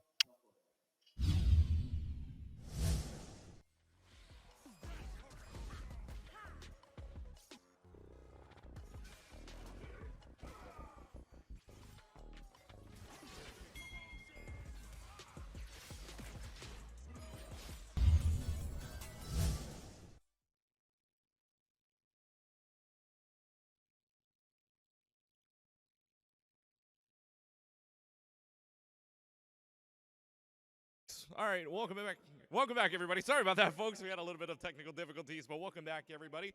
So we are here at the Hawaii Convention Center, the Kalakaua Ballrooms for League of Legends right now. And, of course, game number 2 coming up. If the University of Hawaii and Manoa wins this second game, they are champions of the League of Legends side, and then we'll head to Valorant after this. If not, if West Oahu wins, we'll get to game number 3. But joining me down here on the floor for a quick interview here, we have Keelan from the University of Hawaii and Manoa, the coordinator for the team, and then from West Oahu, Garrett right here as well, the general manager of the team. So pretty much both of them, the kind of the ringleaders, if you will, for their respective teams. So we'll start off with you, Keelan, as the University of Hawaii Manoa team. For you guys, I mean, at the high collegiate level, Division I, playing a lot of games there. How hard is it for you guys to maybe kind of find some teams locally here to try and kind of maybe scrim or kind of like find some games that you want to practice with? In terms of practicing, should I hold the mic or? In terms of finding teams to practice and scrim with, it's actually pretty difficult. I know one of the more consistent teams we've been able to scrim out here is actually University of Guam, because they have a similar time zone. But of a lot of the other local teams on the island, sometimes it's just hard to practice with. Yeah, and then to you, Garrett, same thing. Like you guys, I mean, you guys have a relatively new team in the University of Hawaii system. So, I mean, what's it like being a newer program, and how hard is it for you guys to maybe find some practice partners? Yeah, so it's definitely harder to find some of these practice partners. We did scrim UH Manoa once, which was really good. And then we scrimmed some high schools, actually. Some high schools on this island, they're really good. So we were able to gain valuable practice from that. And yeah. And let's talk about those high schools right now. Let's go back to Keelan here. So let's talk about those high schools real quick, because you guys played a high school yesterday. I believe it was either the combination of Iolani or the Iolani McKinley team, one of the two. But either way, what is it like playing against these high schools in more of a competitive situation here at Comic Con? And then maybe talk about what you think will happen in the future facing off against these high school teams. I think yesterday was a really good opportunity to see what the local high school teams are capable of. It was the first time I believe our teams actually played another high school team here. I think they're full of promise. They're probably capable of making our JV or some of the players from the high school team are probably capable of making our JV team here at the university. Some of them are pretty close, if just a little more practice. I know some of the guys who were playing yesterday only played for like 2 weeks. Yeah, just a little bit of practice, a little bit of dedication, and I'm sure they should be able to make it onto a JV team at a university, or even a little more practice, you should be able to play at the varsity level. Yeah, that sounds promising for the future here for you guys. And then speaking of the future, let's go to Garrett here. I mean, again, you played against high school teams earlier on, and now what this could grow into, first of its kind here for the Esports Invitational between Comic Con, Iolani, and all of that nature going on here at Comic Con 2023. What do you hope for in the future for this kind of tournament here, maybe even in the esports scene here in Hawaii? Esports is definitely still growing. So there's a lot of room for improvement, and seeing how many high schools have esports programs, it's not only high school, middle schools are starting to develop these esports programs, and they're starting to basically showcase the talent that they have. So the future of esports here in Hawaii is just very bright, seeing all these collegiate high school and middle school teams just have these players, and they're excited to learn, to compete, and to thrive in esports. All right, well, you heard it here. Gentlemen, thank you very much for your time. We do appreciate it. Good luck to your teams here. We'll send it back to K-Tad and Collier right now up on the desk. Guys, take it away. All right. thank you, Keegan, for that wonderful interview with the coaches. And honestly, you gotta love it. You know, what I mean, hearing and thinking about how healthy the high school scene is, but also, both of those guys being a little modest about, how strong the collegiate scene is here, right? I mean, we've got some really great talent. We've had some really great players, some really great teams, right? Some recognition on the national stage. So always something to think about, always something to be proud of if you are from the islands here. But friendliness aside, it is a 1-0 lead for Manoa. So West Oahu, I think, kind of the fire burns a little bit as they want to, bring us to a game 3. Yeah, the Vel'Koz fire specifically on ITEXKT. Gosh, I keep messing that up. Anyway, he is determined Just to bring fielding his back. fire. I know Every you. time we spell it wrong, he's like, no, they will get my name right. Or I will get revenge. That was like, I hate to say like good loss, but West Oahu had a good loss. That's a heartbreaking game to lose when you build something really solid, and then you don't lose by that much, honestly. So, good stuff from West Oahu, but amazing stuff from Manoa. I just can't believe how fun and how good the level of play is here. Absolutely. I mean, and it's something that, right, to a lot of people, this is something that happens in a vacuum. Yep. And I think that's the thing that hopefully, as we see the years go on, as we see more of these events, more of these tournaments, things like that, right, we maybe start to see these events kind of grow outside of that, right? The Yeah. attention, the exposure growing outside of just what's here locally. Because, yeah, we were talking a little bit about this in the break. There is some really great talent here in the islands for across multiple titles. It's not just, in specific games, right? We've got people that are really doing great things across many, many titles. Yeah, absolutely. And I've been incredibly surprised by the amount of talent available on an island. I mean, I live in Salt Lake City, Utah, and the University of Utah Esports League of Legends team has been on hiatus for 2 years because they can't find people that are, good enough to even participate in regional events. So it's been really rough to watch that happen to my own local university. But I mean, my hometown is absolutely like bursting with talent, and I just couldn't have even imagined that we would see this level of play. I'm so impressed here, and I'm hoping that we can get out the word, honestly, because the rest of the world kind of needs to know that Hawaii is not just chill vibes and laid back. There are real competitors here. Absolutely. Well, let's see if we can put a little bit more tape in the books, a little bit more of that footage on the calendar as we look at it here. Once again, the sides have swapped. So, West Oahu going over to the blue side. We'll see how that affects the draft. But as it stands, similar bans across game 1 and game 2. The Aurelia, the Jarvan, both off the table. West Oahu does not want to see them at all this series. But let's see if it gets locked. It does. UH Manoa says, we will not let you have the Vel'Koz. What else you got in the tank? I think that's a treat for us, mostly as commentators, to be able to see he'll reach into his champion pool and let us know what kind of silly picks he's got. I would love to see that Quinn, honestly, if it fits into the draft. That's something that he's spoken very highly of, and I have a lot of faith in as well, just because she has some great utility, amazing kiting as well for a mid lane fight. It's just a matter of, if there's I guess Aurelia's banned, so that's probably a good pick, honestly. Amumu, great first pick.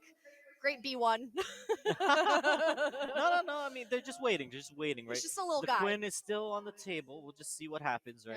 Yep. See if they want to play it again. But I mean, honestly, these are some bans that were off the table, right? Game 1, that Amumu was where the Vel'Koz ban sat. So now, let's see. Can Sussy Cyrus make anything happen with it with a strong tank engager?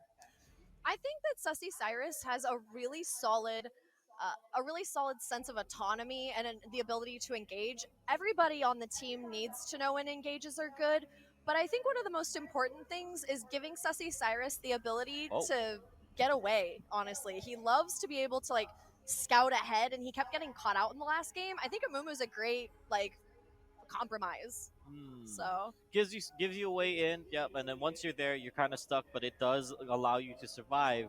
That is not a normal pick. No, that is not something we that's not see bad at all. Ever. Are you gonna lock it in, or are you gonna? No, that got locked. That's locked, by the way. Oh my gosh! All right, you guys, we have some stuff going on. So it's really funny. There's actually been a total scaling shift right now, even though we don't have all of the pieces right now. Vayne's good the entire game. Ash is terrible at the beginning of the game. So the chances of them being able to chase down and destroy Manoa's bot lane depends entirely on who they're picking for support, both sides. But for those who don't know the first pick, Kale, that champion is completely useless for the first like 6 levels.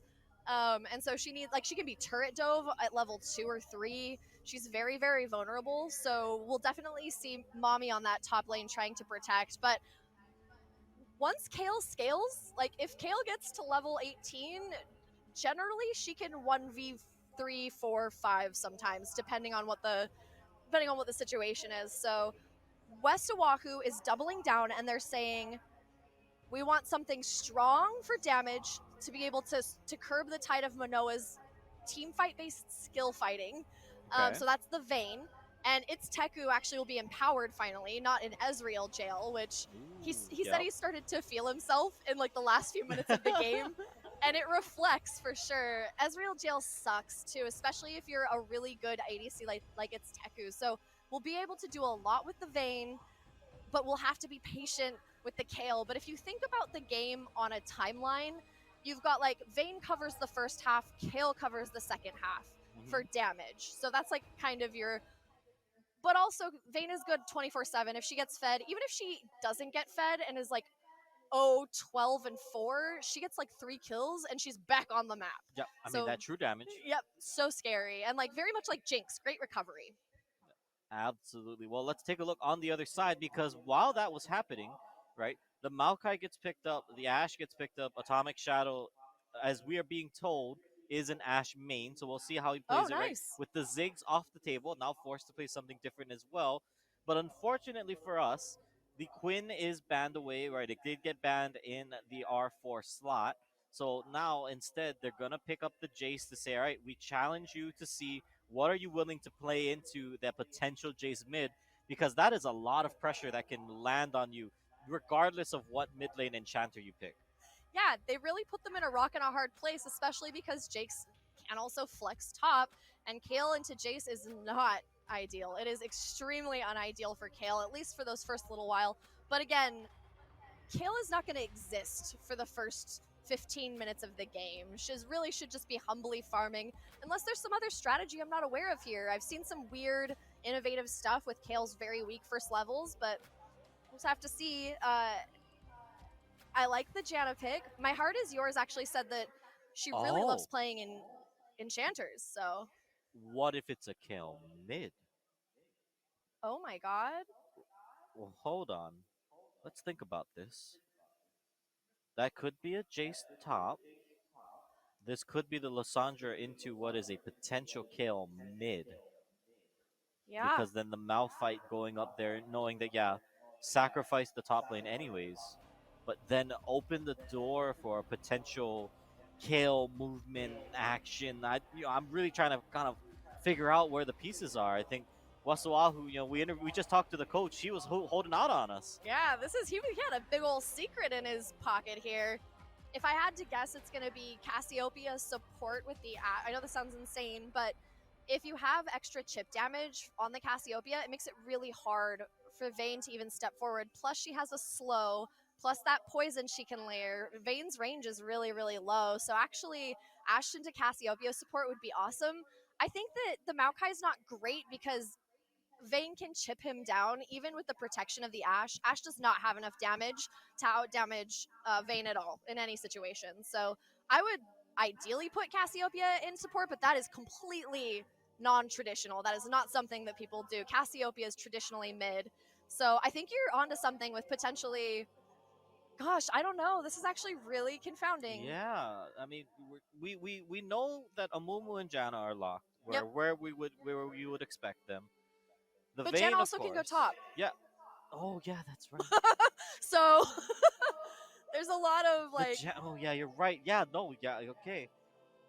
I mean, hear me out, right? There's also the crazy world where, right, the weird Malphite jungle and the Amumu support. Genuinely, I have seen some really funny Amumu support games before in like high plat, so that's not out of the realm of possibility. Honestly, I really think, okay, so if I had to guess, I think we're looking at Oh my gosh, you guys. Yeah. We're honestly buying our time until production gives us the actual Yeah, like production. the actual Give us the juice positioning. prod. But actually, because we said that now, they may be just not telling us at all. Yeah, for real. They okay. They're cheating. They're giving us the live feed. Okay. Okay. Shh. I can't tell. You gotta tilt up, bro. You gotta tilt up. No, Yeah, no, no, yeah. no, no, So no, no. Sussy Sire. So Mumu's definitely jungle. Oh, the look. Oh no! The smolder into the camera. All right, good job. Truly. Good job. Like he's on The Office. Yeah. Like looks directly into the camera. Okay, so we definitely have a Vayne bot. I think it's gonna be Vayne Janna bot, and then I think we're gonna have Kale mid and Malphite top. From what Okay. I can tell from the secret intel we just Yeah, received. it's from the cameraman giving us more information Yeah. than production has. Thank you, Because you, I saw the Nico. ADC there with the Vayne, the Hextech Vayne, whatever that's called. What is that? What is that skin called? The Hextech Vein? No, I was listening for production. There's like a prestige skin for Vayne, but it's like you can only get it with the Hextech. Anyway, let's not worry about that. Let's continue. Is it Soul Stealer? Soul Vein? Stealer Vayne, that's the one that I was thinking of. Yeah. And that's the coolest one. Yeah, it's okay. I flex my gray Warwick and my medieval Twitch all the time. I kind of love it. I think that I don't know. I think Maokai would be not ideal for support, but like I said, it's probably going to be. Oh, we actually have the other side. Oh, thank goodness. They've given us the update. Cassie mid. It was cast mid, and it is Maokai support. Okay, that is what we are looking at. So the Jace into the Malphite. So okay, kind of what we thought at the end of it all. But Yep. now that does mean Kale into Cassiopeia. So I think not a common matchup, right? I mean, there was once upon a time when, right? If I think back, any Kale matchups we've ever seen across the history of the game, there was a period of time, right, where Faker and Korean Kales were a thing. Yeah, absolutely. Yep. But I can't remember how it does into the Cassiopeia matchup. Me either, honestly. I think that because of the rework on Kale, the early game is going to be painful no matter what. She just has no expectation of getting ahead. But I do think that she will be getting a lot of love because this Janna Vayne bot into the Maokai is pretty stable. Honestly, they should be able to wipe the spot lane if they are playing correctly. Because Ashe is extremely not fun to play early game. She has no damage at all. I don't know. I don't know how this one's going to go, but I'm really excited to see the Cassie into the Kale for sure. Like you said, way back in the day, that was the same season that Faker made Twisted Fate famous. Was that like Kale mid season? And so I don't know. I don't know how the Kale does into the Cassie. It's just going to kind of suck. And I really think that KEXT is going to just be a nobody for the first like 20 minutes of the game. I like how we've built this storyline. Yeah. That we're just telling the story that he's gonna be useless. He's not gonna do anything. We're really just giving him the fuel to be like, oh yeah, Truly. watch Like, this. Well, and if a Mumu camps, they actually could really mess up Cassiopeia's day. Like they could really if you set a tent up there, that could actually be really awful because otherwise, these other lanes are all very self-sufficient. There's nothing crazy. The Jason to the Malphite will actually be kind of painful, I think, but not too bad. Yeah, I mean, but I think you He's got know MR, you're in though. for that. Yeah. Yeah. As the Malphite, you know that's kind of what you're in for, right? Yeah. You know that. All right, I'm just here to farm. I'm gonna be behind on farm a little bit as He's the the game rock. goes on. Yeah, he's just gonna be the rock. He's the rock in the relationship. You know? He's the rock in the relationship between him and Jace. When you're Yeah. between a rock and a hard A place. rock and a hard place. A rock and a hex tech place. We Some did it. would say that is a hard place. Yeah, Yeah. you would. Yeah, it's fascist. So Oh, okay, all right. Built over, full of fascists. If you've never watched the Netflix award-winning series Arcane, then you probably have no idea what No we're talking idea. about. But it's okay. Yeah, You should go watch it. it's really good. Arcane is a masterpiece, honestly. Absolutely. Speaking of Arcane, let's talk about the damage versus magic ratios on these teams. Ooh, So okay. we're looking at really solid true damage with Vayne, like you had said. Kale, I'm actually not sure how he's going to build her. She can go hybrid. She can go on hit. She can go Attack AP. speed, Yeah, I think yep. attack speed is probably the most ideal for her. With a Titanic Hydra, you can also do a ton of extra damage on the back line as well. So that's something to consider. on the Kale, but not a lot of magic damage, honestly, out of here. So I Yeah. think they'll probably try and balance that out by giving Kale a lot of AP. On the other side, AD out of Ashe, AP AD hybrid for Jace, AD for yep, 100% AD for Cassiopeia. Beautiful ratios here, actually, I would say. The only problem is that Ashe is not going to do any damage early, but maybe it's just like Kari of little faith, and I'm just because I haven't played a good like Ashe is in meta right now, and I haven't played a good Ashe game in years. So this is maybe just be my personal bias because I think she's fairly viable. I mean, I think when we're looking at this, right, when we're looking at the composition from Manoa, it again falls to a harder to execute composition than their other side, right? I mean, yeah, you look at those damage number or the damage build outs and all of that, that is something where, yeah, they have a fairly easy time getting damage across, Agreed. but they can get punished very heavily. And especially when we look at it, Malphite, Janna, Amumu, yeah, the support isn't a tank this time around, but the utility, the CC, the lockdown is all there for their, once again, 2 hyper carries to then pop off and just do damage in a fight. The Amumu Malphite combo, the Wombo Malphite Amumu, locks them down for long enough for Vayne to just wipe them. Just to absolutely wipe the floor with them. So that's something to actually be super careful about on Manoa's side. Because we don't want to see them get comboed. Because if you get comboed by either Malphite or Amumu, it would have to be both early on to actually wipe. But like, that combo can devastate anybody. Like, that's a really, really bad combo to play into.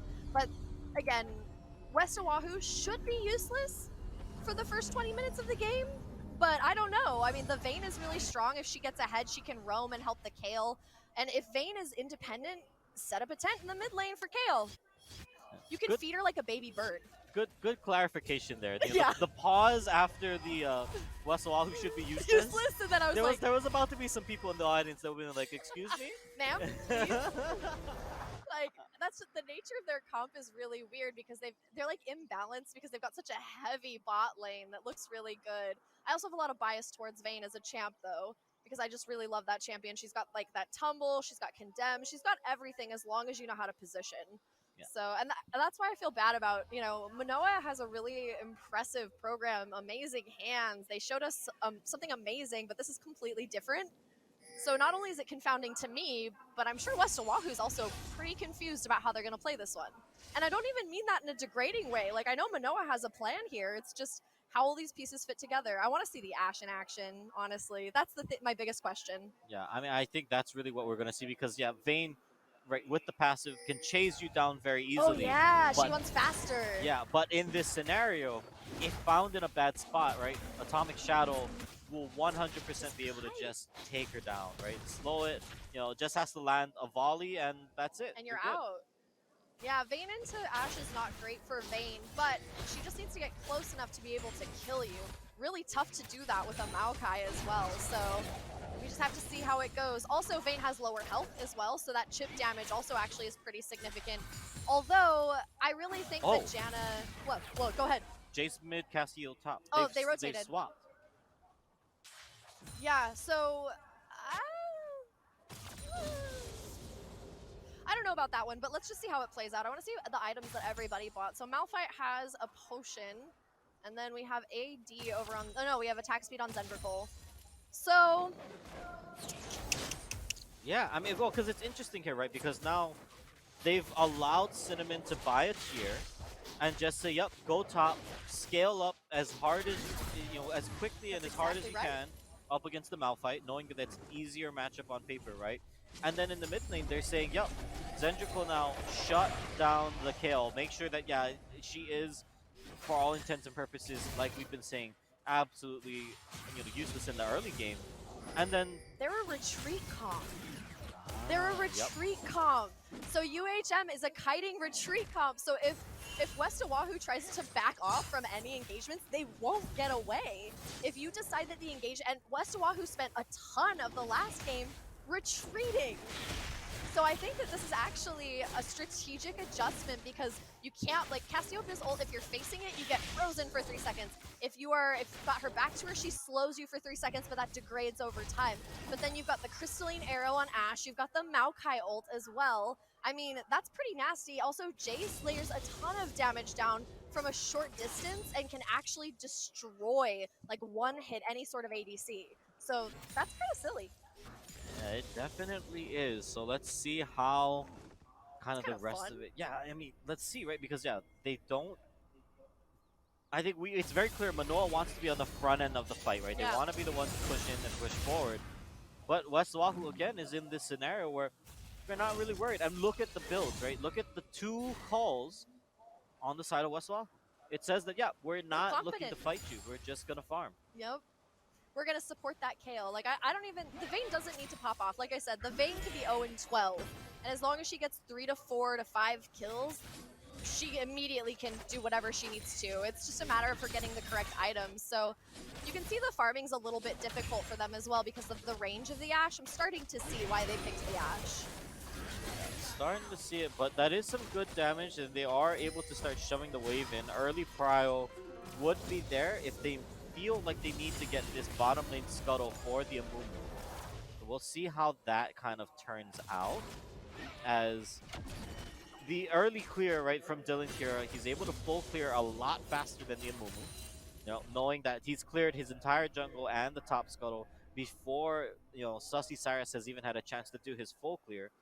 But overall, I mean, balls in UH Manoa's court. They're more than happy to take these early advantages and then just see where can they then now take an early game, you know, spot. Or is it going to be this early Chem Take Dragon once again that we see on the Rift? Is that where they're playing towards?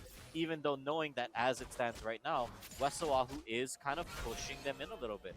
They are getting the wave shoved to where they want, knowing that the blank can't go in, so it's giving My Heart's Yours all the freedom in the world to just shield onto its Teku, give him the option for a favorable trade, back away. That seems to be what the game plan is for West Oahu. Yeah, it's like you had said before, that boomerang that we've seen before from them, that when they were doing the trades between the Yone, you mentioned that it was like a boomerang situation, and I think that's really where they thrive. But Manoa's sort of like, you can't. Like with this comp, they're very much like, you can't run. So that's kind of a scary situation. I just looked it up, and Janna's shield also gives a percentage, 10% of Janna's... Wait. Oh Hold shit, on. let's Blank go! face checks the bush for a ward, but there was an Umumu waiting. Here's the second bandage along with the knockup, the slow. They're going to try to burn some abilities into some of their spells. One more shot would do it. Flash forward. Shield No, Vayne, the shield passive Vayne! isn't enough. Good job! The shield doesn't give it, and now the blank manages to get away. UH Manoa has to retreat here, but Atomic Shadow gets some great return damage out. Beautiful response from Atomic Shadow, if I'm being honest. And also, they didn't get a kill. They just wasted time. Manoa wasted West Oahu's time there, denied them a little bit of farm, and then just walked away. So, you know, you think that that would be good for everybody involved, but you actually miss footsteps. You miss farm as a jungler without having that successful gank. So, you know, we're basically back to ground zero here like we were before. One thing I do want to mention, Janna's, we were actually just talking, let's actually keep a look on this one here. Cinnamon going for the kill there, but is not successful. Janna's shield, 10% of her AP converts to attack damage to whoever is shielded. So important to make sure that you shield the Vayne during the fight, not after it. So you need to make sure that while she's chasing somebody down, she gets that shield for the extra damage, and then you worry about it after. A lot of people tactically use the shield to try to stop, you know, when they start seeing the damage, but it needs to be at the very beginning so Vayne can get some big crits down.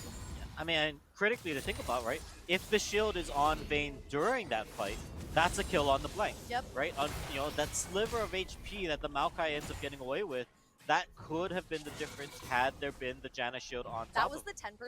Yep. Yep, that was the 10% of Janna. And, you know, Janna doesn't have a ton of HP right now, but she has this incredible... The Bandle Glass Mirror is actually a great pick. She's probably going to go for Staff of Flowing Water, which is the normal one. Or, gosh, I'm having a hard time remembering support items. There's one that also, a Moonstone Renewer, also does extra shielding, extra heal.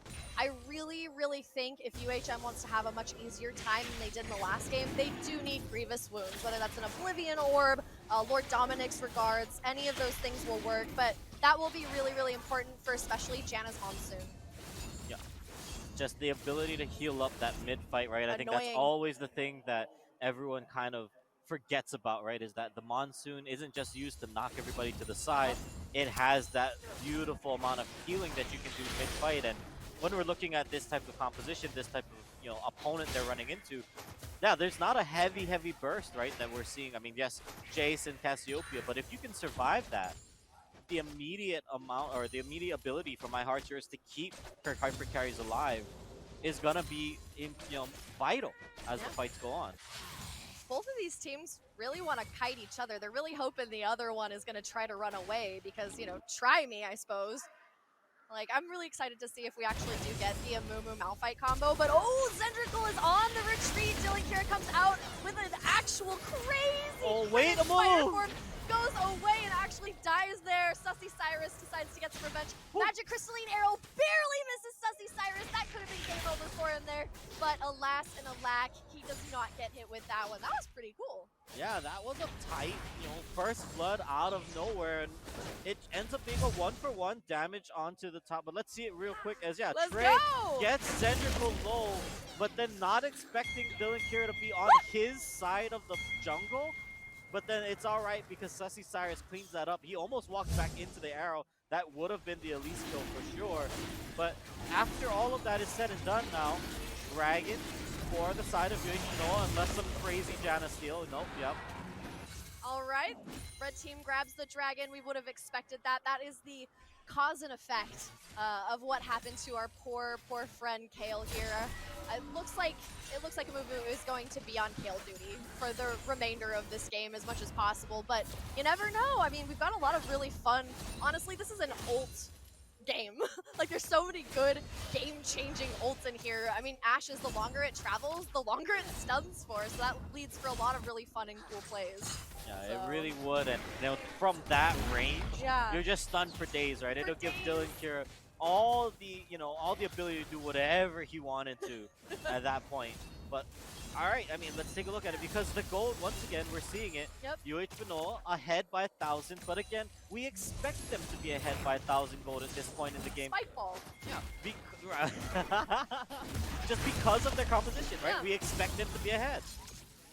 They have the range on the Ashe, so even though she doesn't have the damage, which is what I was harping on, I didn't really think about the impact of the range. It's a huge factor for Vayne in particular. It can really hurt her ability to farm. And that's fairly obvious here. The 1k lead, the 10k farm disparity in there. It's kind of to be expected. I think the most painful matchup here right now is that Malphite Cassiopeia, but you did mention, this is like the rock in the top lane. He's just expected, and that also gives Cinnamon plenty of time to scale into a really scary Cassiopeia. Thinking about it now, for the as we know from the hit game Teamfight Tactics, Cassiopeia, between a rock and a hard place, we thought it was going to be hexed. We thought it was going to be built over. Yep. It ends up being Noxus. But Enzo, as I say this though, condemn him to the wall. Team fight begins. They're just going to bully onto the flank once again, lock him down. And that is the CC we're talking about. Once the Amumu is there, you are not getting out. And honestly, I mean, great for Sussy Cyrus, but that Vayne is absolutely... Oh my god, we didn't even see Sussy Cyrus pick up the Rift Herald. This is devastating because that Vayne can get into lane pretty fast to be able to add an extra damage here. Oh, wait, hold on. Mommy is going down. Oh, wow! Oh my gosh, amazing flash from Mommy. That was beautiful. He's dodging everything. It is everything. He's an absolute mad lad here. If you can dodge a wrench, you can dodge a Jace. That was amazing.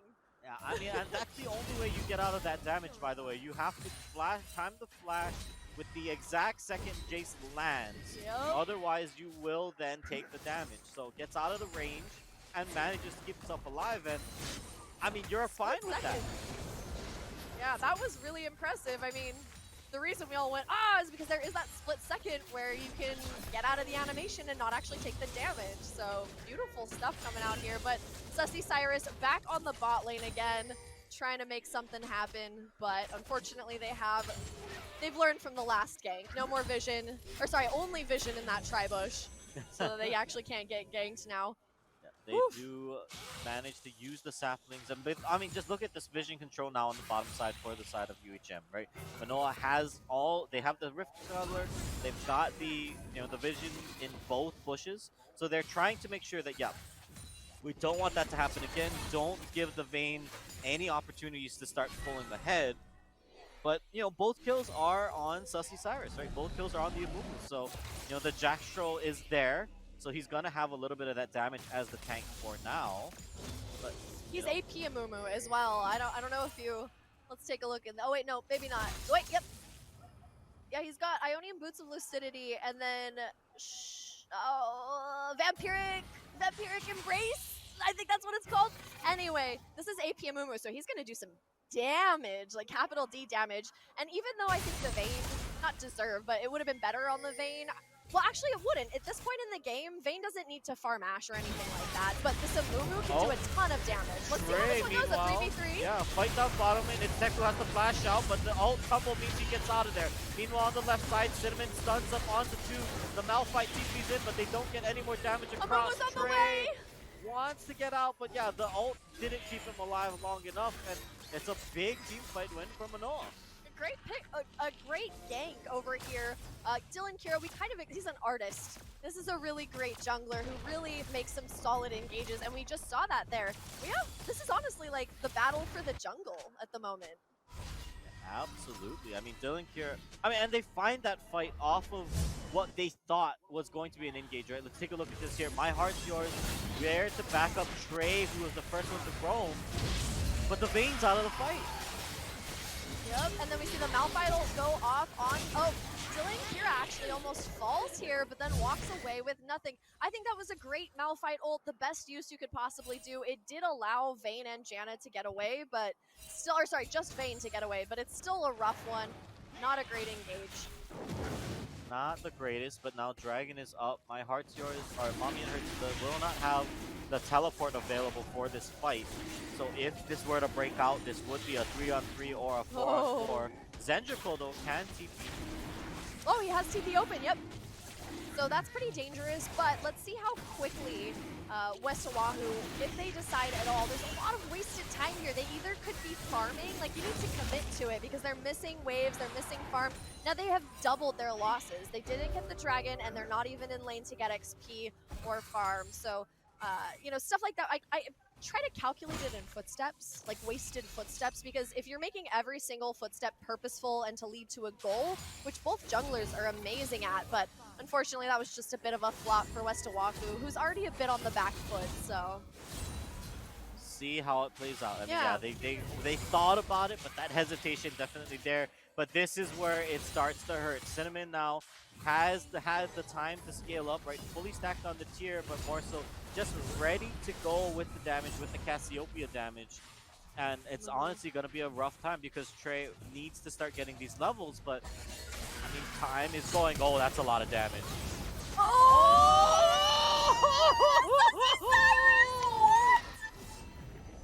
Sorry for that extremely annoying noise I just made, but that was really well timed. That was wild. Sometimes I just think that an Ashe just wants to be on the camera. You know, it's just like, here, I'll send an arrow your way. Yeah. Whether or not he thought it was going to... I mean, honestly... It would have been amazing, It would have been amazing. They had the chance for both snipes, but I mean, let's look at this. Cinnamon gets the ult, flashes forward, but is still in range for the stun. Sussy Cyrus saves the mid laner, and then let's see it in frame. Ashe Arrow. Oh, no, they didn't want to show it. Yeah, that was actually amazing. Incredible by Sussy Cyrus. I feel like this entire game has been mistimed for West Oahu, don't you think? They just seem to like show up just a little bit too late or a little early. Yeah, but I mean, it works out for them in that one. It works perfect. But completely agree. It's just they're a little bit off on the timing for some of these other fights, but I mean, that really was, I think, just the unfortunate, aggression from Cinnamon there. The timing on it just didn't work out in her favor because of the fact that Amumu was ready and there. Meanwhile, it looks like we are getting ready for a big mid lane team fight. Oh, wow. Our ITKEXT takes some damage, but Cinnamon's there as well. Dragon's not up, so this would just be a fight for mid lane control if it is one. Instead, Mommy and Her takes the damage, tanks it up, but loses half health. Meanwhile, Sussy Cyrus wanted to go in, but opts not to do it. Don't pull the trigger. The bandage toss landed on a spider, not anybody else. It looks like instead, yeah, we're all just gonna hold up in the mid lane. All right, and then the bot lane, you can see the priority for that Ashe is to at least match Vayne. You don't want her to get ahead and farm, so really great use of this Rift Herald as well. 2 towers is pretty devastating for West Oahu, but We're still early in the game. They're not that far ahead. Baron Nashor will be spawning in about 2 minutes here as well, which adds another factor of just unpredictability. But if Manoa does get the Dragon Soul, it's going to be really, really hard for West Oahu, you know, to close it out. So let's see if they decide to prioritize Dragons. It doesn't need to be this one. It can be the 4th one, because that controls where Manoa will be every single time. So giving up this 3rd Drake is actually a really solid strategic move, but we'll see if they feel like they have the room, if they feel like they will scale, because I think they can scale preventatively. I think they give up the 3rd Dragon, let Vayne and Kale continue to farm, and then on the 4th Drake, unleash hell on them. Kale should be in a good spot, Vayne should be in a good spot, and you can hit them with the Malphite, Amumu, Wombo combo. Absolutely. I mean, when you're thinking about it as well, right? This is a Cloud Rift. Yeah. So it's not necessarily something where, yeah, it's like if you don't get this 3rd Dragon, it's over. Yeah. Right? It is something where, okay, you can give them number 3, I think, right? And you're not necessarily too worried about it, because even at the Soul, yeah, that'd be a bummer, but also it's a Cloud Soul where 2 of the dragons or Drakes are other Drakes, right? Yep. So it's not like it's a fully stacked 4 Drake Cloud Soul. Yeah. So, you know, I think West Oahu's kind of okay with that. Got as some it room. stands. Yeah. I got some wiggle room to kind of party, and yeah, the disparity, it's not that bad, although I am a little worried about the Vayne's farm. When you've got somebody who mains a champ like Ash, then the farm's always going to be... I mean, he's almost Oh, this dead. is scary, man. We keep coming to these scary situations. Yeah, Bandage toss goes wide, but they're going to stun up onto the Google. Here comes the teleporter on the side, but the focus is on to the Ash, actually. Atomic Shadow has to flash into his team, but now the Vayne is left untouched. The flank gets popped over. That's now a 1v1. Yeah, Insect doesn't want to jump into the chase. Regroups with the team, and it's a double kill from the Malphite. West Oahu starting to run away with this one as they take the fight. It's a 2 for nothing, and everybody joined the party. Dylan Kira still looking for an angle in with the back over. They might just try to get some turn damage, but are they overstaying their welcome? There's the stun. Can they start the fight back over? Damage is there. They pop Sunny Cyrus. Knock up onto Dylan Kira, but nobody else to follow, so they give away 1 at the end. You know, Vayne is the main character in this lane, so without her, you can't really do a lot of damage, but now there's an opportunity for punishment here. Maybe, possibly. But that Jace is actually, I mean, Zendrikal's Jace is actually really disgusting, and I've noticed over the course of these 2 games that Zendrikal's an expert damage layer and has amazing positioning. So the Jace almost took out its Teku, but as a reward for West Oahu, their patience, their discipline, that beautifully executed Condemn into the wall, they are going to go ahead and not hit the dragon, actually. So yeah, that's a bummer. Manoa, because of, I think, the second half of the fight, Manoa gets rewarded for that with the dragon. But yeah, that was a good sign of life, I think, if you're West Oahu. The fact that they can take that fight, and when, you know, when its Teku is left untouched in a fight like that, that's what you're seeing, right? That's the pop-off Vayne that you want on your team, because he was left pretty much untouched. And honestly, if he didn't get greedy for the one-on-one into the Jace, Yeah, it would have been amazing. he would have been fine. Yeah. That would have been a way different team fight. But, you know, they give up that Cloud Drake. Like I said, they've got plenty of time. It's just the fact of the matter is they need to know where Dylan Kira is at least 1 full minute before the Drake spawns. They also need to be adding their wards there the entirety of until the Drake spawns. They need to control the river. They need to control that side of the map. And by doing that, here they've got its Teku and Sussy Cyrus driving Cinnamon out here. Not allowed to farm this one. They're not going to take any chances. I forgot something. Are you ready? Kale's entire job is to protect Vayne. It's Teku. This is a get down, Mr. President comp. Get down indeed, but instead Ash Arrow engaged onto Mommy. It hurts, but it's a 2-man knockup on the side. No other damage is here except for the kill, but he's going to throw the ultimate onto the Malphite. Meanwhile, though, that means he gets popped and Sussy Cyrus not able to cover up the backside. Here comes Insectino, gets the first pop onto the Elise, but what else can he do? Starts to get some damage across, but needs to play this perfectly. Flank gets the stun, and that means Vayne is gone. And it is a wipe from West Oahu. They don't have anyone else. Sussy Cyrus has to back away. Baron from Manoa. Sharp, objective focus from Manoa. Beautiful macro. Their responses are so punishing. West Oahu is actually making some really great, innovative plays, but unfortunately, Manoa has an answer to every single question. A Baron in 23 minutes is a really devastating blow to West Oahu. They need this Drake. They need to deny Manoa that fourth Drake, or it's going to be trouble. Yeah, I mean, when we look at this replay, right, imagine all of this stall, but a Vayne just pumping out damage while that's happening, right? I mean, that is where this comes down to, and honestly, I mean, that's the tough part about this, right? West Oahu was doing great damage. Even at the end of the fight, health bars are half for most of the people. Ugh. But, I mean, that's just where Manoa makes the right call, just immediately pulls the trigger, takes the Baron, takes the fight, and now solid and firm lead as we hit the 23-minute mark. Now they just need to close out. Yeah, West Oahu just kind of panicked there. I think that even if they had waited, even if they got the Baron, I think Vayne would have got there in time to at least clean up a little. So unfortunately, you know, bygones be bygones. Hindsight is 2020. Now we're in a real pickle here. With the Baron buff for UHM, they're going to be able to get more turrets, which once again, passive income from turrets, it becomes ridiculous. You're seeing them figure out the jungle here, which cuts off a Mumu scaling, Sussy Cyrus. So this is just a... Cedrical. Yeah, there he goes, tries to turn it back around onto ITK Trey, but instead it will just be a shutdown, and actually that could be big gold going over to the kill when you think about it. Yes, they will lose another turret. Yes, they are losing objectives, but West Oahu, time is a-ticking. Manoa has managed to get both of the Rift Heralds, and now they also have Baron, and that's because they need to end the game before Kale fully scales. So she's at level 14 now and is already able to solo their best damage dealers. And, well, I wouldn't say best damage dealer, but their second best damage dealer in Zendrickle. I'd say Atomic Shadow is really starting to pick up here. At 1-0-5 is already doing lots and lots of damage, already has a fully completed Trinity Force and a Kraken Slayer. So good stuff coming out of Atomic Shadow. I have regrets about talking so much trash on this Ashe now, because it turns out to be the cornerstone, like the solid cornerstone upon which this comp can rest very comfortably.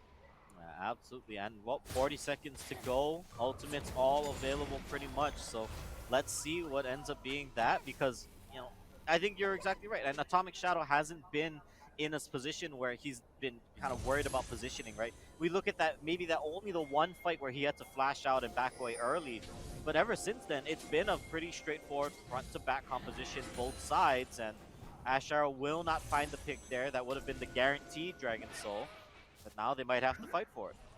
Yeah, things are starting to look really bad. Like I said, they would need a minute before the Dragon spawns to have this on lockdown, and it looks like Manoa is going all in on it. They walk up together, all 5 of them, hoping to be able to lock down this Dragon, but it doesn't look super, it doesn't look great. I mean, you've got this Vayne here who's missing their entire health bar. That's your entire damage. But here's the other thing, okay? All is not lost. Kale is the ultimate insurance policy for this team, and you can tell Manoa, they're even getting a little bit sloppy, if I'm being honest, to try to prevent that kill from scaling. So we'll just have to see how much of a problem ITKX. Oh no, Sussy Cyrus gets caught out, but actually might survive. No way. Oh, the Monsoon is not enough. That's a bummer. This turret might need to go down just as a matter of housekeeping. I mean, they really don't have any extra farm for the Amumus. I mean, this is rough. This hurts to watch West Oahu go like this, but I still got some faith. Yeah, I mean, we look at it, Kale's now 16. Yep. That's the big level. That's that's the biggest level, right, for her. But now let's see. Fight. They're willing to take this 4v5 potentially, so let's see. Kale out onto the Malphite. They are going to go, but it's really just the stuns, the damage. Now they have to let him go. They weren't able to get involved in the fight too much, knowing that they're undermanned. Somebody calls it out in the middle of the fight there to say, don't fight. They back away, and all right, as it stands now, Manoa gets the siege up onto the inhibitor turrets. UHM's doing a great job of keeping the salient threats of a Mumu and Malphite where they are. So instead of letting them do oh shoot, that was just an instant. Oh my gosh, Zendrickle gets an absolute crit on both Kale and Tiana. This might be the end for West Oahu, but a beautiful, beautiful effort from them.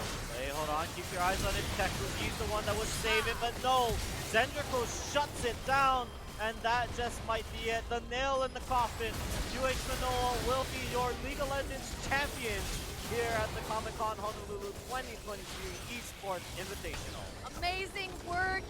Manoa, you just did an incredible job. And I mean, props to West Oahu as well. A really great foe, honestly. You guys should be scrimming if you aren't already, because that was an amazing game to watch. Amazing work, UH Manoa. Well done. No, yeah, absolutely well done. They drafted for early pressure, early compositions. It pays off in dividends. They are able to shut it down before West Oahu kind of can scale up and get themselves to the point where they have the ability to win the game. But credit where credit's due. They take it. Good job to West Oahu for staying in there. You saw what their plans were, but at the end of the day, Manoa ends up being the victor. So with that said, we will now, I think, kick over to our man on the floor, Clutch Key, ready to talk or present, I believe, the end of this portion of today's League of Legends competition. Keegan? All right, thank you very much, K-Tad. We are down here on the floor right now with the awards ceremony coming up here in a second. So, hey, Manoa, come on down. Come on down real quick. Come on, guys. Come on, UH. How about a round of applause for your winning team right here, UH Manoa, right here. All right, and with that being said, presenting the awards here for the championship, please give a round of applause to our man over here, Faisal. Oh, okay. So, for those who don't know me, I run Comic Con Honolulu and KawaiiCon, and it's exciting that we got to bring awesome teams together, awesome caster, an awesome host, man on the floor, and of course, our champions. So, congratulations, and congratulations to all the people who came out to the Invitational, and here we go. So, ladies and gentlemen, how about a round of applause for your champions of the Comic Con Invitational, the University of Hawaii and Manoa.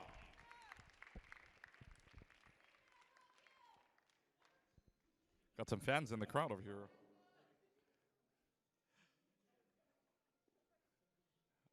Oh, taking pictures first. All right, making sure we got them in frame. All right, and also, how about a round of applause for the University of Hawaii and West Oahu on the stage as well. Great job to them.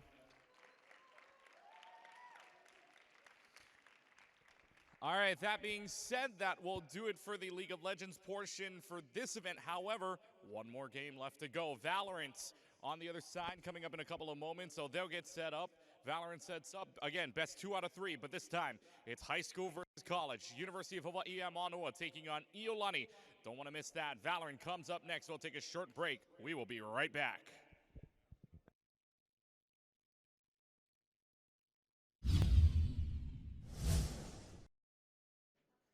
Heading off to Valorant here in just a couple of moments, but before we do that, we have an interview from the champion team. Right now we have Dylan Kiro, who played the jungle side from the University of Hawaii and Manoa teams. So you got a lot of fans here.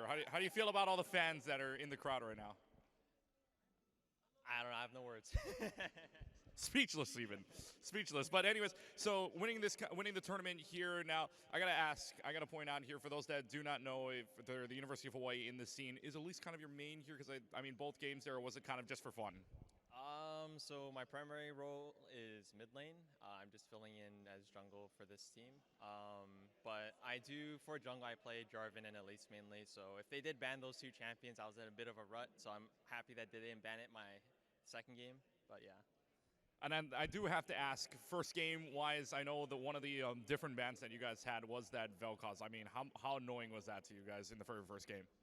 No, yeah, definitely. So at first we had confidence that we had like an answer for it, so we let it through. But it proved to be very difficult to push the pace of the game, especially with Vel'Koz's wave clear was just stalling the game out a long time. We get poked out, get picked. So we just decided Vel'Koz was a good ban for the second game.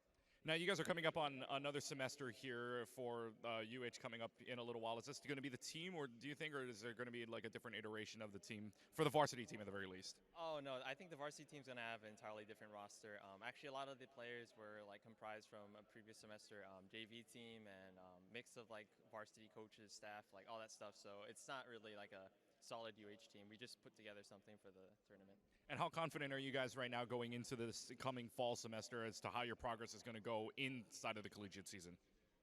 I have faith that the league part of the UHE always finds a way to make an improvement from the previous semester. So I have confidence that this next coming semester will go pretty well for them. Dylan Kira joining us right here. And so one more question for you. So competing in this kind of local tournament, you know, this kind of first ever local tournament, if you will, for the Invitational, was it kind of fun? And how, you know, what are you excited for coming up in the future for this? No, I love that we had all the local teams coming in and playing. Gives a couple teams a chance to really play in like a more serious tournament where people are already pre-organized and have pre-practice and all that, and like experienced teams from beforehand. So it was fun seeing that's upcoming talent. Fun to see as well, and fun to see the talent that is the University of Hawaii at Manoa. Dylan Kira joining us. Thank you so much. Appreciate it. Dylan Kira, ladies and gentlemen, round of applause. And so, with that, we're going to take a short break again. Like I said, Valorant on the other side. Best 2 out of 3. University of Hawaii at Manoa. Iolani on the other side. We'll be right back.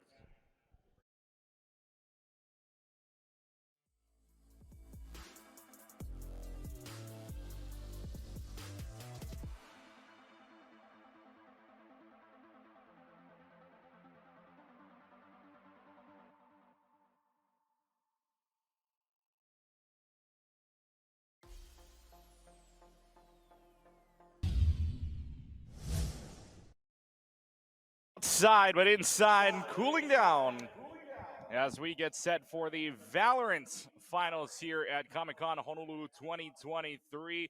Clutchkey alongside Space Ghost with you, and welcome in to the Kala Kawa Ballrooms, where it's the final matches of the Comic Con Invitational between the University of Hawaii and Manoa taking on Iolani High School, taking on college. So a very interesting matchup here that we have. Yeah, absolutely. Iolani, against all odds, came out on top for this incredible best of 3 final. Versus the big dogs. The big dogs. So this is actually going to be a very serious grudge match. It's for pride. Yes, for more than anything. Yes, and for the team from the University of Hawaii Manoa, only needed to play 1 to get here, as they were one of the top 2 seeds. They would go on to win 13-6 in their match against Castle. That was against a good Castle High School team that kept their own. Meanwhile, for the University of Hawaii at West Oahu, taking on Iolani, Iolani wins that one out 13-8. Both teams here, and by the way, folks, a best 2 out of 3. So this is going to be a great and long series. But let's go ahead and introduce these teams. Kate Tad down on the floor. Take it away. Ladies and gentlemen, welcome your starting lineups for the Valorant Championship. The defending champions and one of Hawaii's best Valorant teams here, the University of Hawaii at Manoa. Their starting lineup is going to be Ghost, Cold QT, Encrypto, Mikey, and Frog. Give it up for UH Esports at Manoa.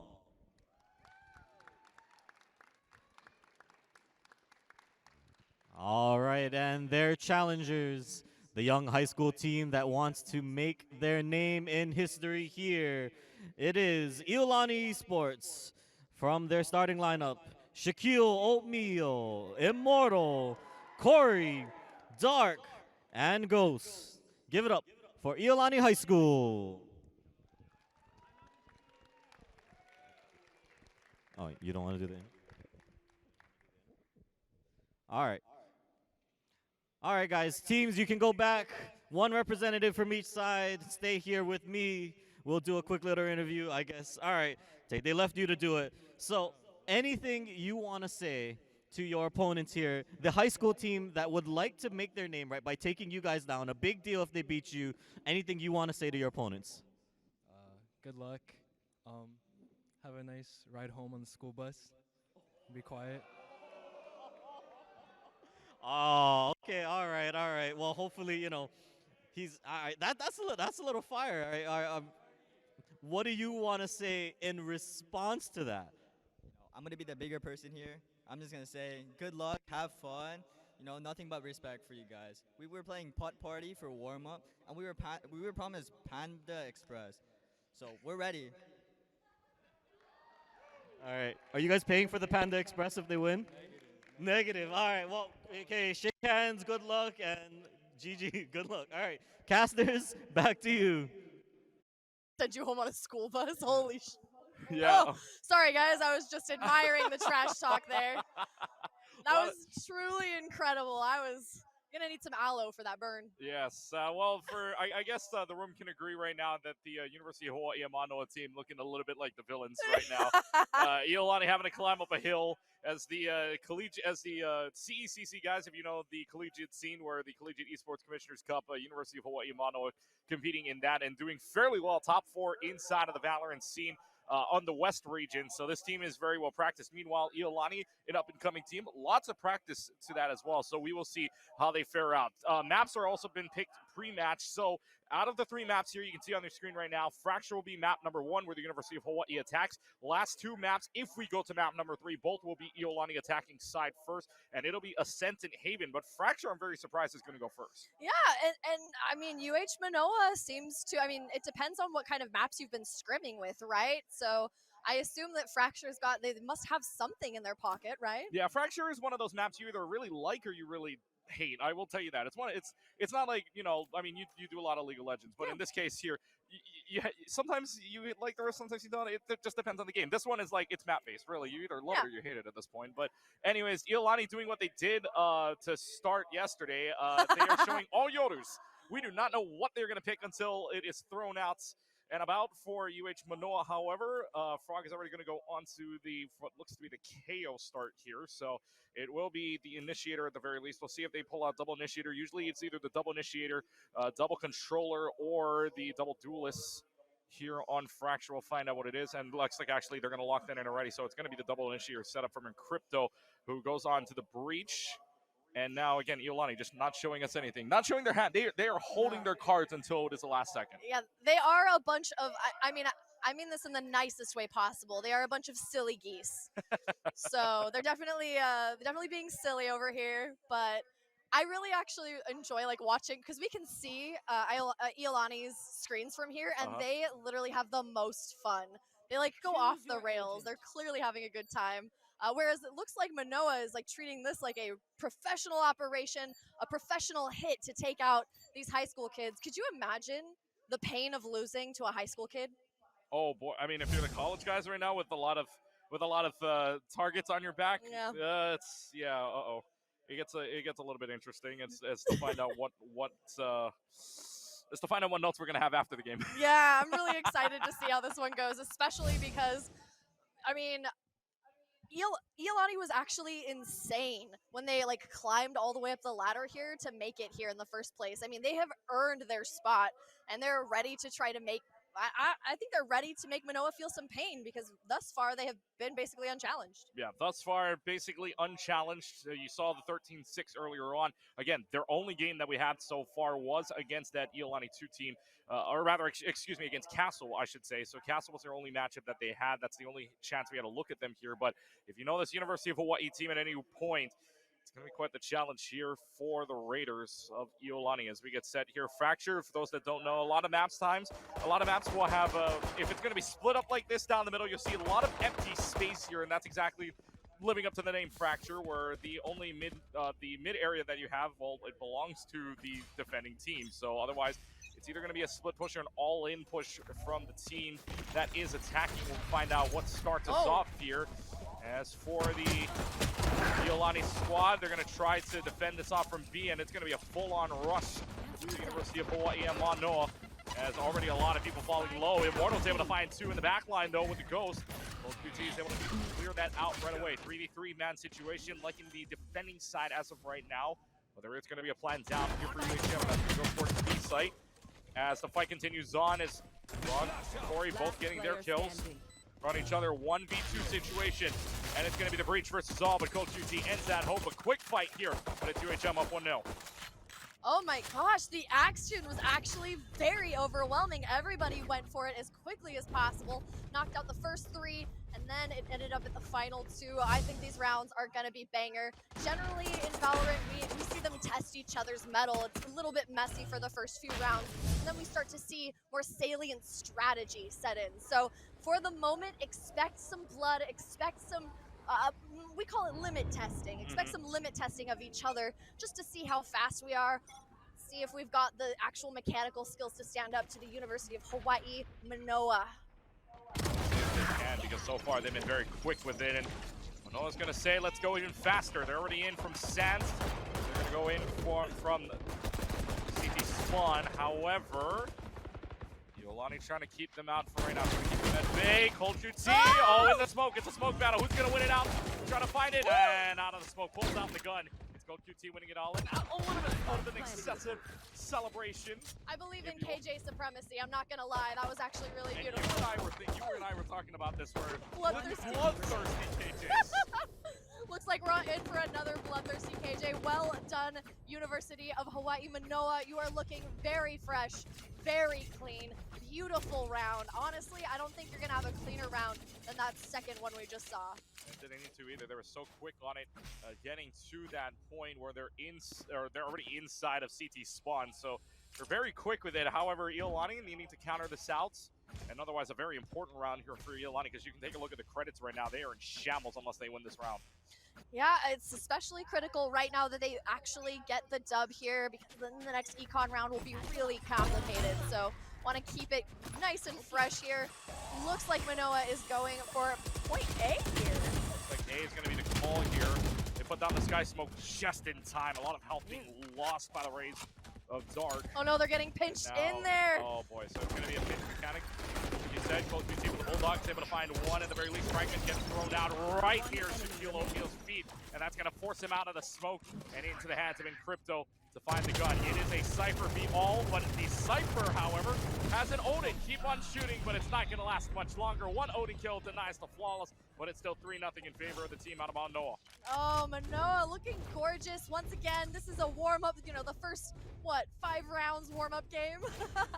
We'll see how Iolani does. Yeah, you're looking at a best 2 out of 3, but as of right now for Iolani, we're running out of time from the looks of it already. But it's still 3-0. Plenty of time here to make a comeback, and it may just be attack-sided for some people. Some people like to just say attack-sided. Maybe that could be the case.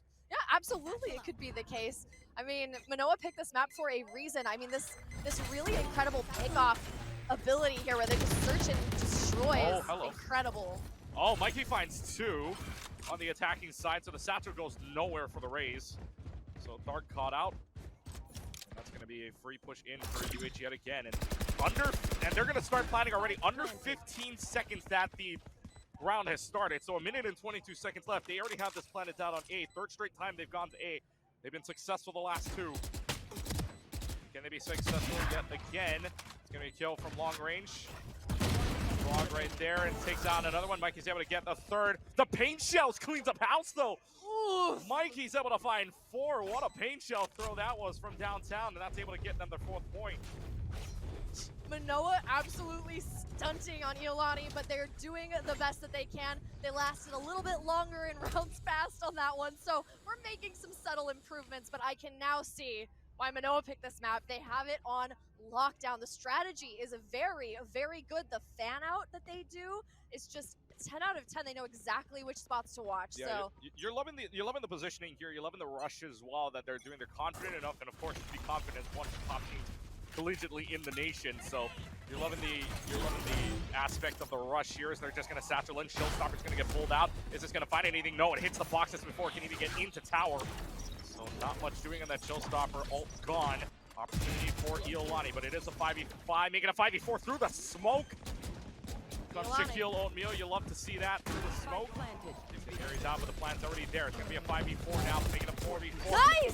Corey and Dark able to find their kills. Everybody's able to find at least 1 for right now. It's just going to be KJ. It is up to Cold QT to try to defend the spike or deny Iolani their first point. So far, now trying to find the kills. Cold QT's found 2. It won't be more. Shaquille O'Neal finds 3. They're able to defuse, and Iolani on the board. Beautiful, beautiful stuff coming out of Iolani. That looked really, really clean, but I mean, it can get better. It can get cleaner. Good stuff. Let's watch a replay of that one here. Oh, through the smoke. Oh, such a bummer. Through the smoke. Everybody able to find their kills, and the big thing about this is they had enough numbers. Because Cold QT was going off. If that Phantom spread didn't go anymore, yeah, that's at least 3, and then smoke coming down. Probably a last one to get the diffuser there in the meanwhile. A little bit of a close call for sure. Yeah, so if you're Iolani, you're kind of wiping the sweat off your brow. Yeah, you're thinking, oh my gosh, at least that spread didn't go any further. Yeah, that was scary. I really, really enjoy like the bloodthirsty KJs. It's still happening. We're still seeing that like last man standing get a few headshots out of it. So the big thing about this lockdown right now for the attacking side, Mikey throws this lockdown down, or excuse me, that's Cold QT that's going to throw down the lockdown, and that's going to force everybody in the defender's back. So you know where they're probably going to be if they think this push is happening. And it's looking like everybody's taking a party. It might be a fiesta here coming up in a little while as they don't get one kill. Cold QT, Mikey, everybody getting a kill. It's going to be a flawless round. Just a nice dance at the end. You know it was defeat from that point on. 5-1 goes Manoa. yeah, I felt that pain deep inside my heart. A flawless round coming out of UH Manoa. Woo! All right, so the peers here are really showing these younger guys what they are made of. They didn't even mess around. They really just like went straight to business, really strong. I think that's very tilting, especially when your very first like rush with no prep whatsoever. Extremely successful. Well, you got to remember, most likely this is the University of Hawaii's pick for the map. So, I mean, to say the least, there is at least they know the strategy. Yeah, they know the strategy. Well, Mikey's showing off that they have the strategy. Rush it down, all systems go, green lights on. They found at least one kill so far. Satcho's out. What a concussion from the breach. That's going to do no good for Immortal to hang on. Now it's going to be a 5v3 situation here, but they want a little bit more, and now you're going to have the KO come out. The knife for just a couple of moments. They know where they are for right now. But Shaquille O'Neal down. Dark on the Sheriff, though. Pretty much an econ round. Still, they're able to find 2 kills. Not a bad econ round if you're Iolani. You do find 2 picks on both the Sheriff and the Classic, but nonetheless, it's still Manoa taking around 6-1. Man, I'm starting to see some showing off here as well. Just trying to go for skill now. It looks like Manoa really is showing off the level of skill that they have. Are their hands good? Yes, they're literally just going head to head. There's very little setup, very little strategy going on. For even Iolani is having the hardest time defending, the hardest of times. Yeah, Iolani, this is a really hard map to defend on anyways, because it's not like you can get back there quickly unless, I mean, you know that the only place to run would be CT side unless you're flanking. So really hard to try to get back on the defense, and UH is taking quite the advantage of that. It's going to be, again, what looks to be another rush here, but where are they going? Boombot's going to come towards A, so probably most likely they are going towards A. Around the corner, Orbital Strike is going to get dropped down. However, everybody from UH able to run away from that, and actually, they might even have an entry from here on out. CT is where they push in right now. Ghost is able to find one around the corner. Corey is able to trade that one out. Mikey's able to find one in Crypto as well. Joins the party, and Crypto finds 2 to end it. UHM up 7-1 on another rush. It's almost surgical watching them work too. The way that they are all coordinating together, it's kind of making a mess of Iolani's strats, anything that they try to do here, and it seems like Manoa has an answer for everything. Yep.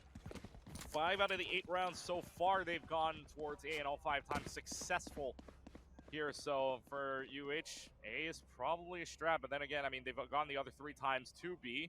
And again, the biggest thing you have to worry about on a defensive end is worrying about a flank, because Fracture is so big on that. If you're the defending team, you got to watch different angles, which as a defender, you never like to do. However, Dark with the Stinger. Let's go. Trying to prove me wrong a little bit. Gets one on the back end. That is the breach. So Encrypto goes down very early on. Yeah, it looks like the double coverage split just was not working for Iolani. So they're basically, from what I can tell, trying to stick together here to prevent those rushes from fully wiping them. Oh, no. Cody's going to get some flame for that one afterwards. Actually just drops the gun overall. Surely we don't need a replay on that for any reason, but yeah. Surely let's pretend that didn't happen. Yeah, let's pretend we just didn't see that spray, but anyways. Frog, though, picking up the op. He's able to find Shaquille O'Neal, but right back at them. KO gets traded out, so 3v2 situation now, as it's going to be the Brim and the KJ. It is just Ghost and Cold QT left for UH Manoa. Iolani trying their best. Oh, a little bit of redemption for the first shot. Through the wall! Wow! Through the corner of the wall goes the op shot. We talked about this yesterday. Mochi was one of the players you want to watch out for, not just with the judge, but the gavel even strikes to the operator. Oh man, this is still really, really scary and tense. Unfortunately, I mean, Ghost is absolutely destroying and has great mechanical advantage here. So let's see if they can actually make it work. Well, Ghost is able to extend the round, gets the plant down on A at the release. 2v1 advantage, gets that one-way smoke off, but does take a couple of hits. They know where they are. Mochi with the flick, by the way, wasn't even looking there. Nope. Was not even looking. If you look closely, he was looking towards A main before flicking there. What a flick, and Iolani's on the What a cool board. guy. Like, what a Michael Bay walk away from the explosions kind of guy. I'm a big fan of that. We're getting a little BMing here. Nah, I really think that's skill, not BMs. Let's take a look at it from the other angle here. We need to slow this down. Okay, so he gets the first kill here, but watch the kill through the corner. Yes, through the corner indeed. And then I don't think Mochi's. Oh, Mochi may have been looking at him already. I thought it was a flick, but I thought the gun was pointed the other way towards main. But still a cool guy. Still a cool guy. I mean, still new. Right away. You only had one or two choices to play there anyways. Yep. So either through the smoke or if you're going to peek that, it's on the other side of the wall, which you only had one smoke with anyways. But in any case, Iolani cutting the lead from 6 to 5 now. So at least they may not be able to get the lead or the draw going into the half, but they can sure stop the bleeding if they wanted to. Maybe they know for right now they do drop the knife, but the knife is able to find one. Satchel out, Showstopper around the corner. And the Showstopper is out. Showstopper finds nothing. That latch just passed where somebody was. Encrypto is able to find Shaquille O'Neal in process. The KO goes down. Only utility you've got left, or anything from the breach in the Cypher. The Cypher in the wrong area for any of the util to go down. But they are able to find picks in the meanwhile and find a pick with that utility. Frog though does take down Dark. And you've got Corey Flashpoint outs. Doing around the corner at the very least. Trying to find their corners right now. Has another one. Concussion, but a 3v2 situation where that spike is planted in such a bad area. They get rid of the nano swarm, but Ghost is just gonna line them up. Takes down 2. 8-2 score for Manoa. All right, all right.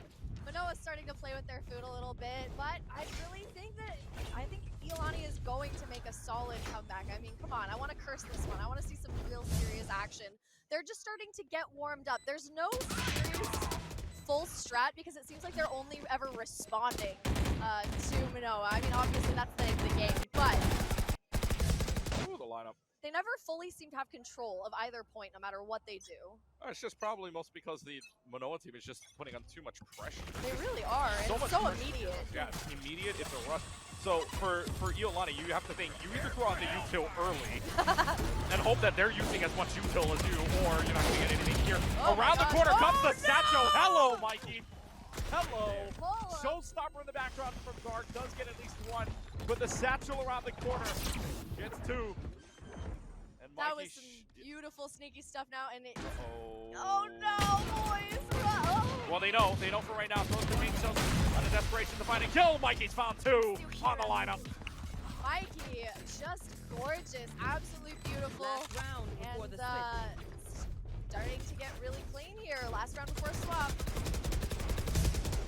Yep. Take a look at that replay, just real quick. I would actually put this one in the photo album if I'm being honest. Yeah, that's the one you put in the montage. Yeah, that's it's pretty the one you gorgeous. put in the montage. Just around the corner with the Satchels. They have no idea about it yet. Just able to line them up right in the end. That last headshot for Mikey gives them the force speed. Devastation. Put some right in their place for right now. Yeah. The high school not able to keep up with the college right now, but again, the future is bright at the very least. The future is super bright. The fact that they even made it to this stage is a miracle in and of itself. So, Iolani, we're not going to have any roasting going on here. We're just happy that you actually made it out. We might not even need to say anything about for them this run, because they've already found 3 kills. Beautiful. And now a 4th one. KJ's the only one left to go. Over the stretch is going to deny them for right now. RPG's juggling a little bit, doing a little bit of the juggle for right now, but knowing it's a 5v1 situation and knowing that that spike is nowhere near. That spike is basically by CT side, and you know for Cold QT, unless bloodthirsty KJ decides to come out and there's and KJ gets a flash or smokes or concussions, which she has none of. There's a lot of things to contend with here. Yeah, then it's the chances are slim. However, knowing this collegiate player, They're that not is impossible. Yeah, not impossible. Tries to find the headshot, but Corey's right there. Takes care of business, and at the half, 9-3 Manoa. Man, by the way, I love the reaction shots on the stream. I think that's the coolest thing when you can see a team celebrating their hard-earned victory. Good stuff from production. Thank you so much for being on top of it, as you always are, guys. Production doing an excellent job back there from UMP Live Designs. Let's take a look back at the replay here. You're going to see basically with a lot of kills falling, good flashes, good concussions, and that boombot was the thing that started it all off. Yes, Frog was able to get a kill, but that boombot, excellent positioning on that and excellent placement. So after a half, 9-3 now, I do have to say, and I have the loud fan sitting right next to me, that the scoreline right now is 9-3. No! The curse continues. Have you ever watched Valorant Champions Tour before? There was a tournament, we haven't mentioned this, but there was a tournament in Brazil. Loud and Fnatic, and Loud was up 9-3 on the final map. Turns out that wasn't enough. Turns out that wasn't enough. Let's see if Iolani actually decides to hold true to that. Well, let's the find curse. out. Frog is able to find the headshot down, but much like Manoa, Iolani rushes on in when Mikey's on the flank. Immortal able to take care of him before Mikey can do any more damage, and Corey's there. Looking out for right now as well. Nice. Outside of the cage and back in. They do find that one kill right now, but it's a 3v2. They know where at least one of them is. Finds Cold QT on the side. They know where the last two are. At the very least, can they get the shots? They spread out. Oh. Corey's able to find a third. Encrypto finds Shaquille O'Neal 1v1. Corey finds 4 on the cleanup from Iolani. They score first in the pistol round. Great job, Iolani. I love to see those dueling pistols. Everybody keeping it together. That's a pretty solid show of skill. Yes, pretty solid round in that as well. On the Ghost, mind you, not even a Sheriff. Literally. It is on the Ghost. Frog's able to find the first headshot here on our replay, but overall here, and the big thing here too is you stop the bleeding from that momentum that UH was giving you. Not only that, you're able to find a pistol round win, which is big, because now if you can econ that out and if you're able to take advantage of this second round right after pistol, which I'm assuming buying a lot of Spectres, you're thinking you can win this round and you've got some momentum. You cut the lead down from 5 to 4. And especially in a game like this, that's big.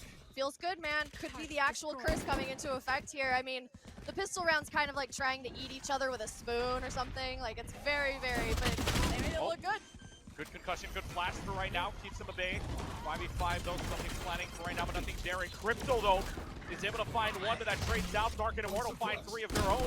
Coming down. God. Oh no, Frog from the top rope.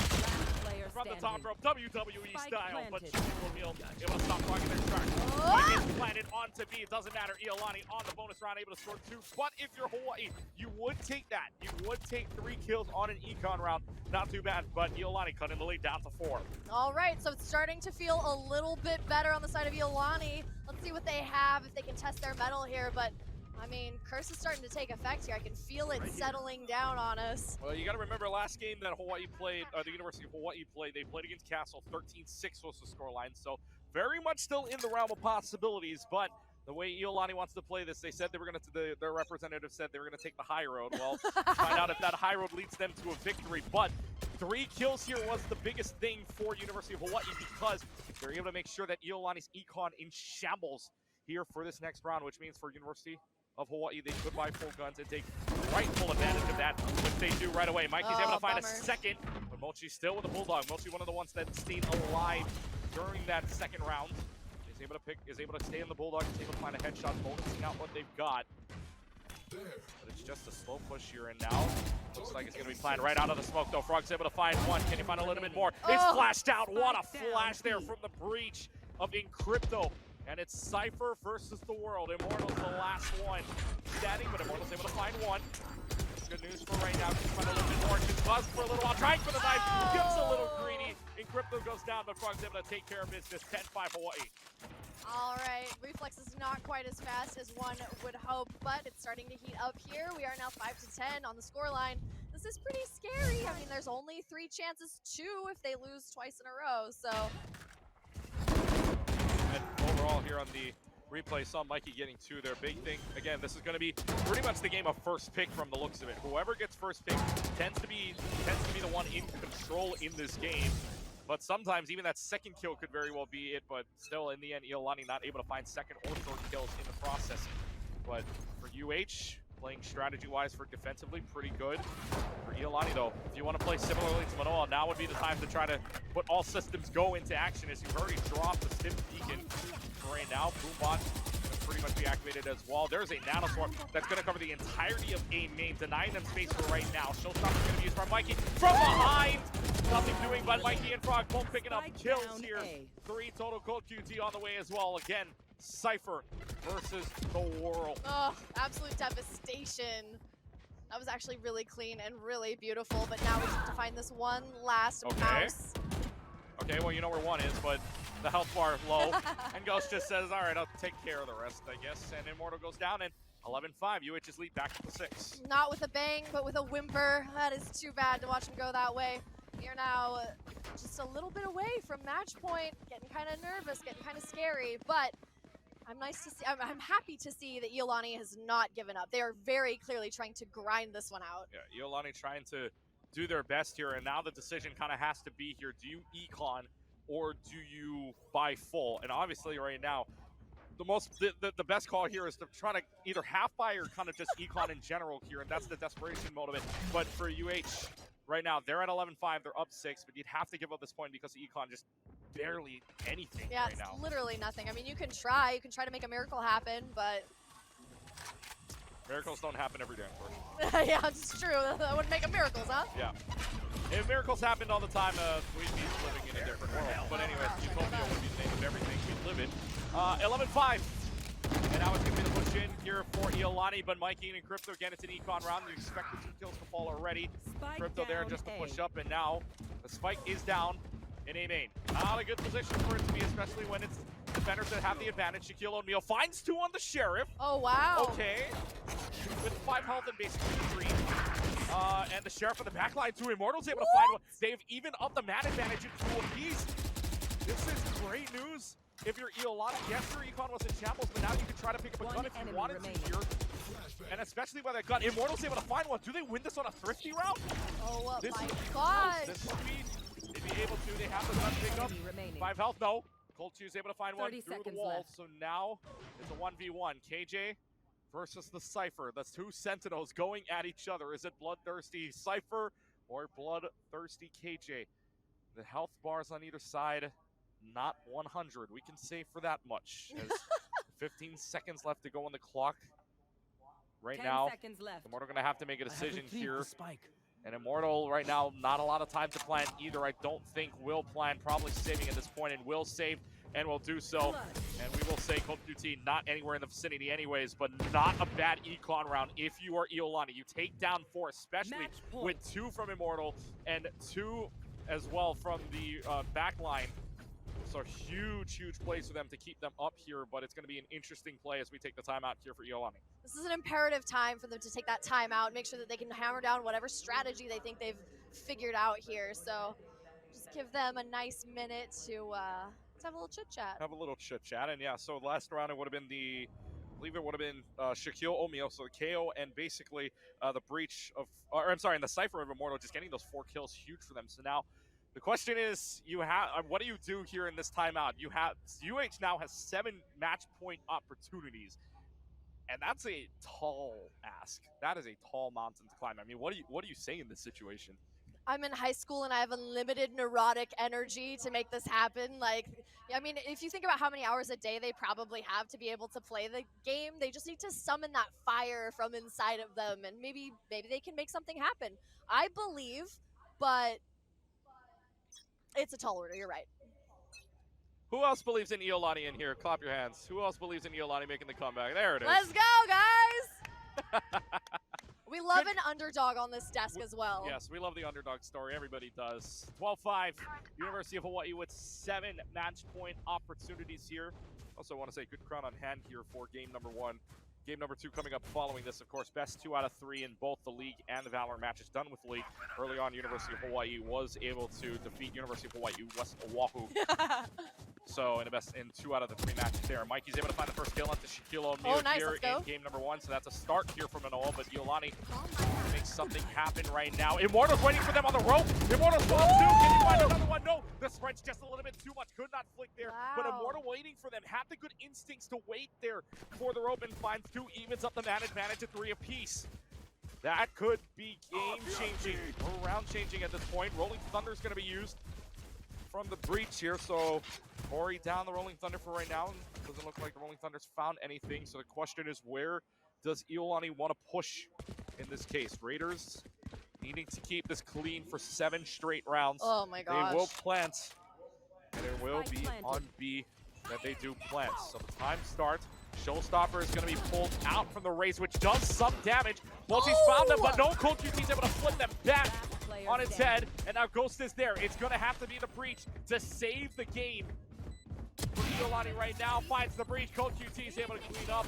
And the diffusion is there. They're just going to throw down all of their utilities. But game number 1 looks to be in the hands of the University of Hawaii and Manoa. And the incendiary is there as well. I mean, just to kind of throw them off, it's a little bit of a burn for the teammates, but it's not going to do enough damage anyways. And Crypto diffuses. Game number 1 to the University of Hawaii and Manoa. Green-black top of trim. And the UHM team now 1 match away from winning the tournament here at Comic Con Honolulu 2023. The stakes have not been higher now. Iolani has to prove their mettle. They have to win this one or they will lose the entire tournament. But it's a miracle that they made it on stage anyway.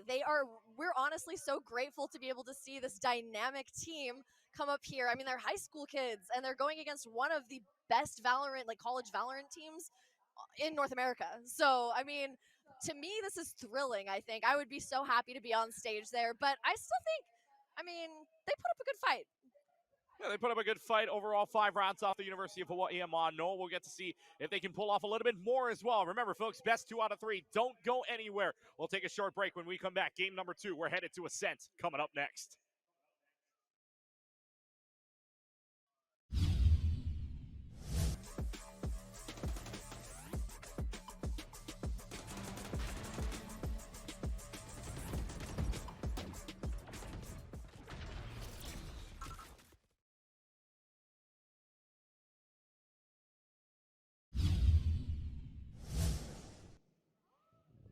All right, hello everyone, and welcome back here to Honolulu Comic Con 2023, the Esports Invitational. I am joined on the floor in the crowd with one of the parents of one of the Iolani students on stage, my new friend Gary. Gary, how are you doing? How are you enjoying the event so far, watching your son compete? Well, this is fantastic. This is fantastic. I think for everyone to be working together and supporting each other is great.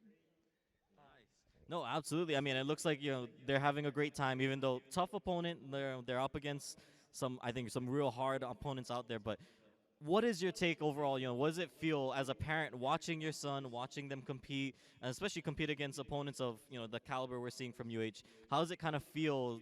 Is this your first esports event? Is there your first time seeing him compete like this on a stage? This is the first time for a formal event like this, and I think it's fantastic because I think they're going to win. What do you think? Ooh, all right, support from the parent. You like it. You love to see it, right, when there's support from the parents. All right, if you had to guess then, what's the final score line of the next map? Maybe 5 for Manoa. Ooh, 5 for Manoa. Okay, I like it. Spicy. All right, well, with that, thank you very much, Gary. Thank you for joining me. Thank you for the interview. And casters, back to you. And over there inside of the booth right now, we're listening to this and we're thinking, so the over-under on the amount of rounds we're playing is apparently set at 18. So we're playing 18, apparently whether or not we're getting 5 for the University of Hawaii at Manoa or we're getting 5 for Iolani. Either way, thanks for the interview, Kate Tad, as we welcome you back to the booth here. Clutch Get alongside Space Ghost, a.k.a. the birthday buddies, if you will. Birthday buddies! Yes. Choo! My birthday was yesterday. Mine His is is today. today. So really quick, actually. We'd love to sing a happy birthday no, if we have both a second of us here. No. Sit down. We're okay. Yeah? You guys want to sing happy birthday? Okay, 1, 2, 3. Happy birthday to you. Happy birthday to you. Happy birthday, dear Kari. To you. Happy birthday to you. Nowhere else I would rather be than this place with all of these fine folks. So now that we've got the sentiments out of the way, let's talk about the trash talk. Oh my gosh, 5 for Manoa? What? Wow, what a segue that was. Going to birthday right into the trash talk that was. Courtesy to our new friend from the audience over there. Oh yeah, I wanted to take a quick second to thank everybody's parents. I think that esports parents are irreplaceable and so important to the entire ecosystem. So thank you so much for being here, and really glad to hear from a parent who gets involved in the trash talk. I'm about that. Yeah, I'm about that as well. This is going to be fun. So teams are going into the map right now. Second map is about to be Ascent here. So this, I believe, would be Iolani's side to prepare for. But for UHM. They won 13-5 earlier on, and that would have been on Fracture. We go into Ascent now. No Yorus and today. Iolani, this time around, no Yorus. It started off Sova. We will say that. It started off Sova. But looks like everybody else is going to prepare. Now, normally here, KJ's a stable pick. Probably for Iolani. I know Iolani, I believe it was Iolani last time in their last match. We saw Deadlock. So Deadlock, not a bad pick here either. Most likely, though, it's probably going to be run by either double controllers or double initiators. That would most likely be the call. We will see. Or double the duelists as well. But we'll see what happens here as UH Manoa are already locking in what looks to be the double initiators with the Sova and the KO. Pretty common combination here. For Iolani, though, maybe the double duelist situation. Oh, no, double duelist situation. I do know that Shaquille Oatmeal is really good on the Phoenix, so we saw some really impressive stuff from him during that first game that they needed to qualify, and then in the second, I don't think we saw Phoenix in the second one that they qualified for, but... No, we did not. So, we'll see what they pull out. I mean, this is Iolani still deciding. You still got about 10 seconds left before they lock in anyways. UH Manoa is already locked in on the double initiator side with the KO and Sova. Meanwhile, everything stays the same. KJ, the staple pick as well. Iolani, though, double jet. They might roll into the same agents, but no, instead they pick the double duel. Yeah, you can see the reaction. They're like, what the heck just happened? Oh, silly. Oh, man. These guys are having fun.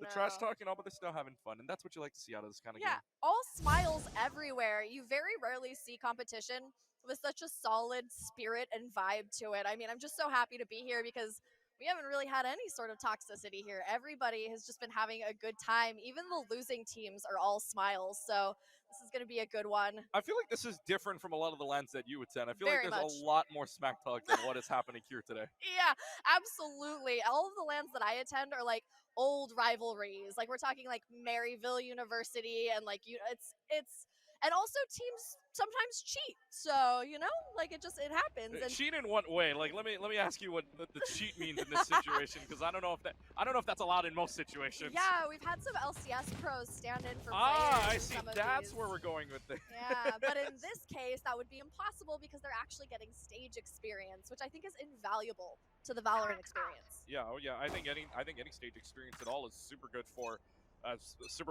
really anybody, Yeah. especially nobody that's been in the competitive scene before. And we haven't. This is the first time. I will tell you this, folks. This is the first time we have seen only school participation in a tournament like this, in an invitational series like this as well. So we call this. I like to call this tournament zero, if you will, because this is really the start of it. This is what's going to start us off, kick it off, and hopefully land up into bigger and better situations in the future. And I know you would like to come back to see more of that. Oh my gosh, I would be back in a heartbeat, not just because it's Hawaii, but because this is my home state. I don't really honestly feel like whole if I'm not here. This has been the most wonderful experience. And the fact that we have a budding esports scene with lots of support from everybody is so cool. Yes.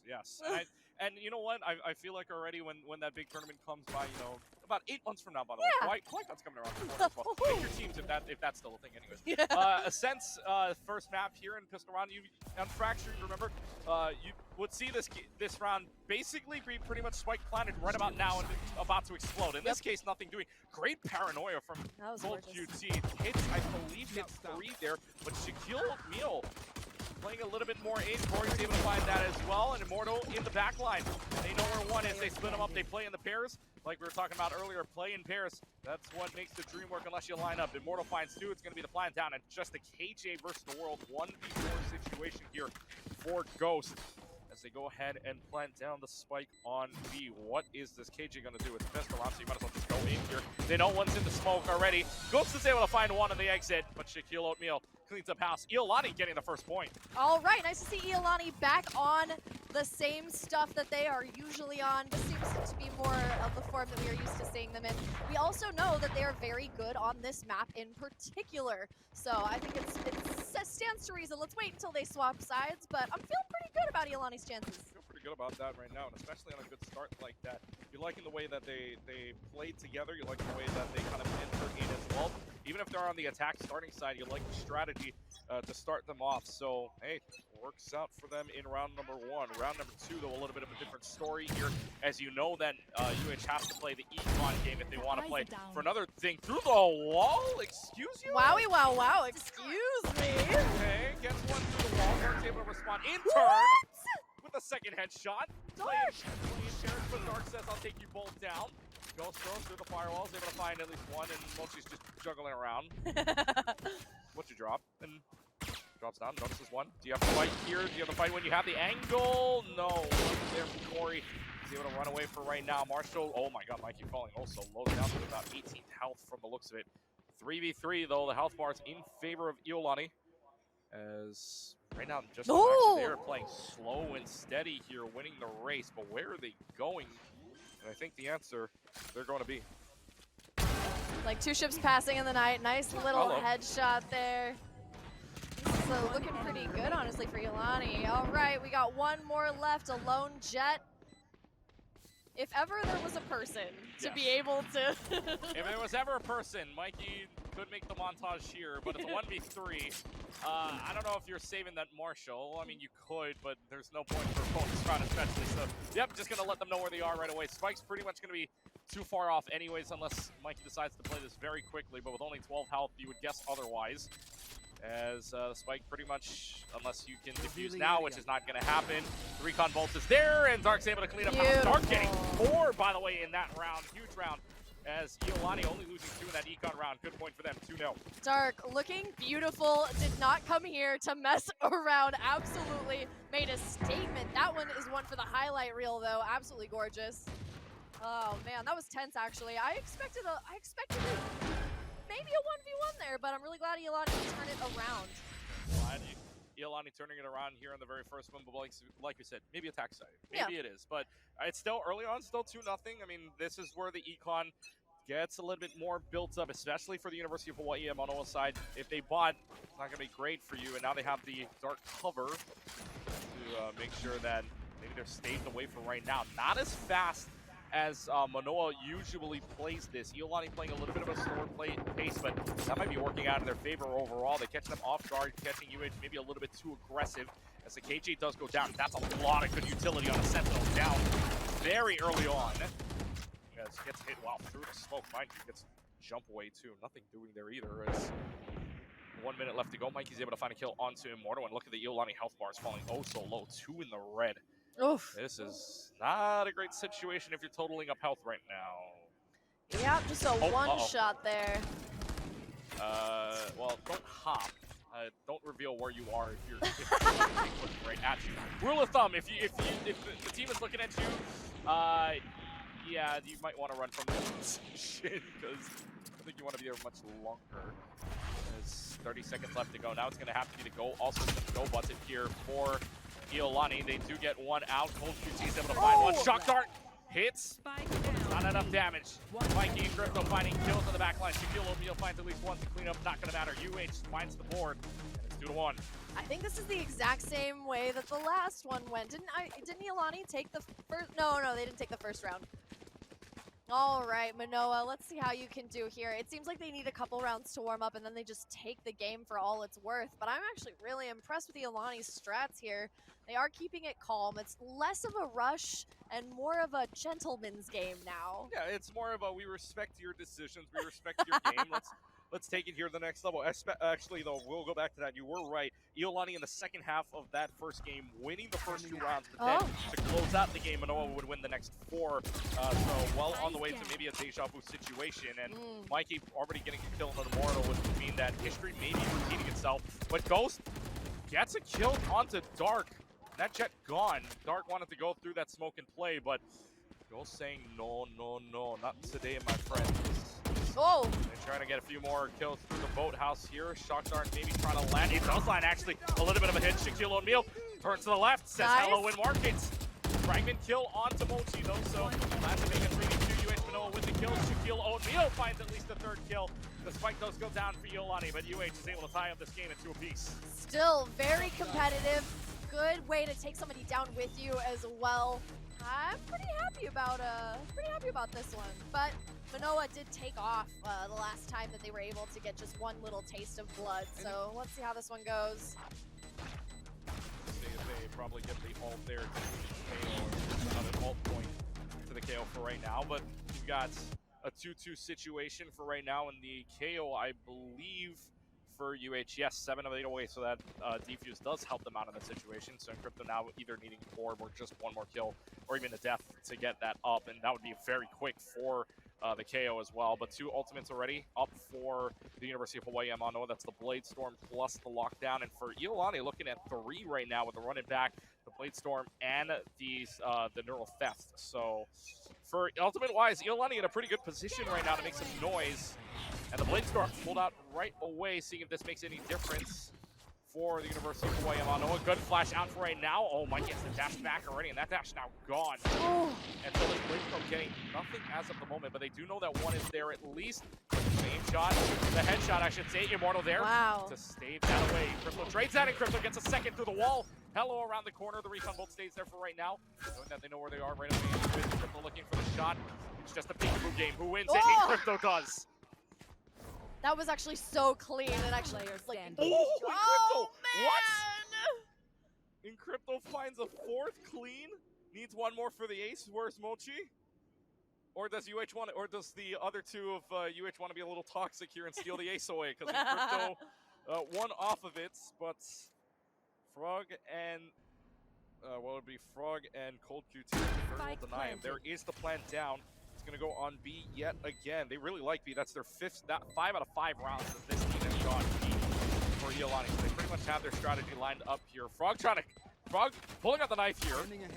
So Encrypto knows. Encrypto's one away from the ace. Trying for the knife kill. What's more important? The fragment? Yes. No, actually, the fragment might have stopped him a little while. So Mochi still gets the kill onto Frog, and Mochi now has a chance at this on a 1v2 situation.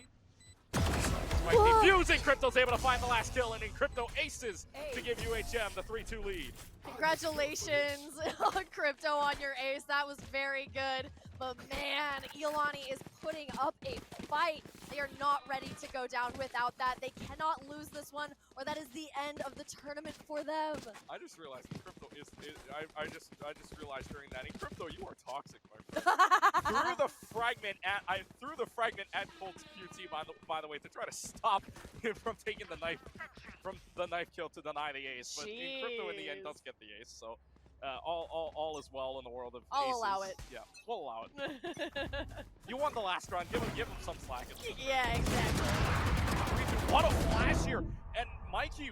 I mean, what an absolute terror this is for this team. The flash there from Chaos. KO, and now it's the Hunter's Fury from Corey that's able to find Encrypto.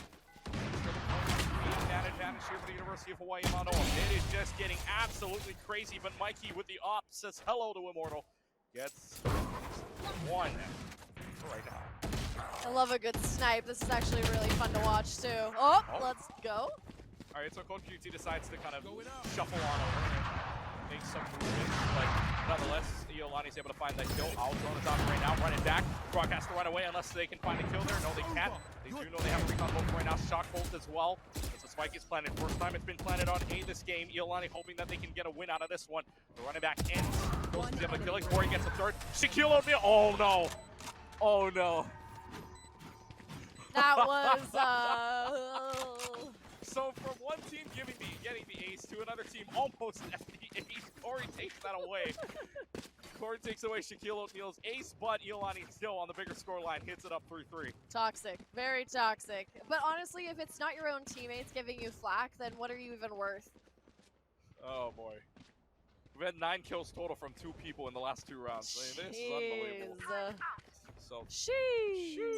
We just like to say sheesh here, but I mean, this is some insane gameplay. Uh-oh, and the lineup, Larry, there's the arrow. Is it going to spawn anything? It does for right now. Beautiful, beautiful. And Mikey gets down Shaquille O'Neal. Shaquille O'Neal knew that there was one, but what they didn't realize is the shot at step landed them up inside of the dark cover. And so Shaquille O'Neal kind of waking up way too early for that, as Golden see what's Guardian able to find Corey for right now. Good advantage, neither side really, but the Guardian from Cold QT doing some work. Gets the headshot onto Mochi for right now. As 5v2 advantage now, what do they want to do? Dark's able to find Frog. We've seen comebacks before. This is going to have to be one of them for Iolani. Raiders on the back foot here, but from mid, from Catwalk, not able to find it. It's up to Immortal. Can a Cypher do it? Not likely, but we can always hope for the best here. Okay, as we say that. And another 4K, by the way. Gold This QT. is so stupid. I'm genuinely like, it feels like Manoa sometimes like needs a warm up. They play with their food a little bit and then they kind of start to get silly about it. So this is fun. This is a genuinely fun match to watch. Yes, genuinely fun match to watch, and you can already see the kills kind of lining up here. Team game for Iolani, though, everybody's pretty much at 3 or above. Meanwhile, for UH Manoa, pretty much 8-7-6-5-1. So we're not gonna say the 1 right now. You can see it on your screen already. But in crypto, with the 8 so far in crypto, the only ace so far, 2 4Ks, 1 on either side. So this is a one-person kill heavy game. I guess we should say it is. I don't know what else to call it at this point. I don't know what else to call it. It's just one guy by himself playing the game. So let's spin the wheel here. Who's gonna be the next one to get a 4K or at least be the main character in this round? Yeah, there's something starting to sound like Price is Right on that wheel. Mikey and Ghosty trying to kill Mikey. Well, as we say this, Mikey's in the smoke. Mikey dashes and Manoa, beautiful work. What the heck just happened? In one smoke, mind you, 5 kills just happened in one smoke. I have no idea why. And Frog also getting a knife kill means that the knife goal, which yesterday was 5, I don't know what the knife kill was for you guys today, but if it's 3, you're already 1 out of 3. But anyways, again, one smoke and this happens. Call it a spray and pray, actually. It's kind of. Yeah. Okay. And then what the heck happens? Oh, Frog comes up right behind him. Okay. So okay. Well, one smoke and apparently 5 kills can happen after one smoke. I have no idea anymore. You know what? I don't even know what we're doing anymore now. I wish I could say that I knew what happened in that smoke. Unfortunately, I needed a replay and slow down to figure out what the heck happened. But yeah, one smoke basically finishes. You would think there'd be a lot more util than one smoke to try to get something. Apparently not. Gold QT is able to find 1 kill, make it a third, or 2 kills now, make it a third onto Immortal. And so now Gold QT on the ace. And okay, well there's 4. 4's been pretty common here. Is what we see our second ace. Cold QT now has the ace on his hands. Mochi versus the world. Oh, this is it's so sad now, being the last one left alive. You just get indiscriminately hunted down. Yeah, you hate the situations where now it's like a pack of dogs. Let's put it this way right puppies. now. At least, yes, puppies, or I guess I make the worst league reference ever. Nefiru on the hunt, if you will. Bunch of dogs on the hunt. Slow guy. I tried. I did tried. That's good. the only league pun I'll ever make in my lifetime, folks. Thank you very much. You've recaptured my attention here. Or if there's a TFT pun somewhere, I mean, it's still Riot Games. I'm still at least within the same company. That's true, actually. There's a good paranoia for right now, and yep, there it is. Cold QT is going to get the second ace of the round, mind you, and UHM getting another coin. That's 6-3 in their favor.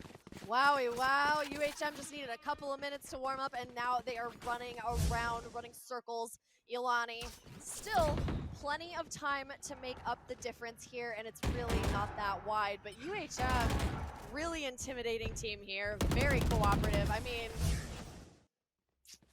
yep. The intimidation factor probably adds to it as well. I mean, oh, also for the way, by the way, the parent in the stands that said 5 rounds for Manoa, we do apologize on that prediction already, as it was 6. Sorry, sir, we do apologize about that prediction. It is officially at 6 now, so it's already off the mark. Anyways, what's not off the mark though is Frog getting a kill on Tori, which is big news, but it's still 4v4. It's a good kick already from Iolani. Because now from the shadows, Mochi will go. As where will Mochi go is the question. Mochi will go ahead and use that, but they don't know where he is. Jumps around. Oh, disrespectful. Disrespectful. In crypto, jumps around, takes the B-hops a little too seriously, gets the kill. Kill Oatmeal though, is able to trade that out. No aces, by the way, in for this round, which is what I would say the first in 5. But anyways, there's going to be a plant down, and that will be a plant down. Be a plant down on right now. Zargo's just a little bit too far. And now, lockdown is going to come out just to pretty much secure it. There's the shock, or recon bolt, I should say, from the Owl Drone. It's pretty much all set in stone that they know where he is. Oh, going for the knife! Oh! No, Shaquille O'Neal says no. They're trying for the knife kill, maybe getting a little bit too greedy with the lockdown. Oh, no, but now they can because it's in the lockdown. He knows it's all but over. The knife kill pretty much secured. Slashes with the katana and says hello. Lockdown secures it. A little bit mean there, but overall it was going to be a 7-3 your scoreline for University of Hawaii Manoa. that was pretty funny. It was like death from above, smack. Good one. A really lovely effort on the side of Iolani, but Manoa is one of the best teams in the nation. So What more can you do? importantly, they basically is. I mean, that's the number one thing that knife kills. Oh boy. Oh boy. Oh boy. I Getting don't know. kind of sweaty about knife kills right now. Yeah, for real though. Anyways, 7-2-3 your score as of right now, but for this university, or rather for this team out of Iolani, not too bad. 7-3 on an attacking side isn't too bad, especially if you can score two more to end the half. Would not be a bad situation. Won the pistol round, which in my opinion wins you the game morale. The game morale. The game morale. I think that's what it is, but Corey with the stingers, able to find Coach 2T in the process. Mikey though with the off shot at the dash backwards. Just says hello, goodbye. Immortal's right there. There's one happening in game. But Mochi's trying to bring this one all the way back. It does. 1v1 and Ghost is able to clutch out the round, and it's 8-3 UH. That was fun. That was a fun, bloody one there. Last round in the I don't half. even know what to say. Where were they going? I mean, it was all mid. And All random, all mid. all random, all mid. You never know what's happening there. But my oh my. I mean, this game is just getting crazier and crazier as we go along here. What a mess. What a mess mid was. I'm used to it. Boy. Yeah, you're used to it. But honestly, that round was absolutely brutal and super bloody. I was really impressed with both skills on either side. Yeah, and also, wait, are we gonna have a round that I think we're gonna have?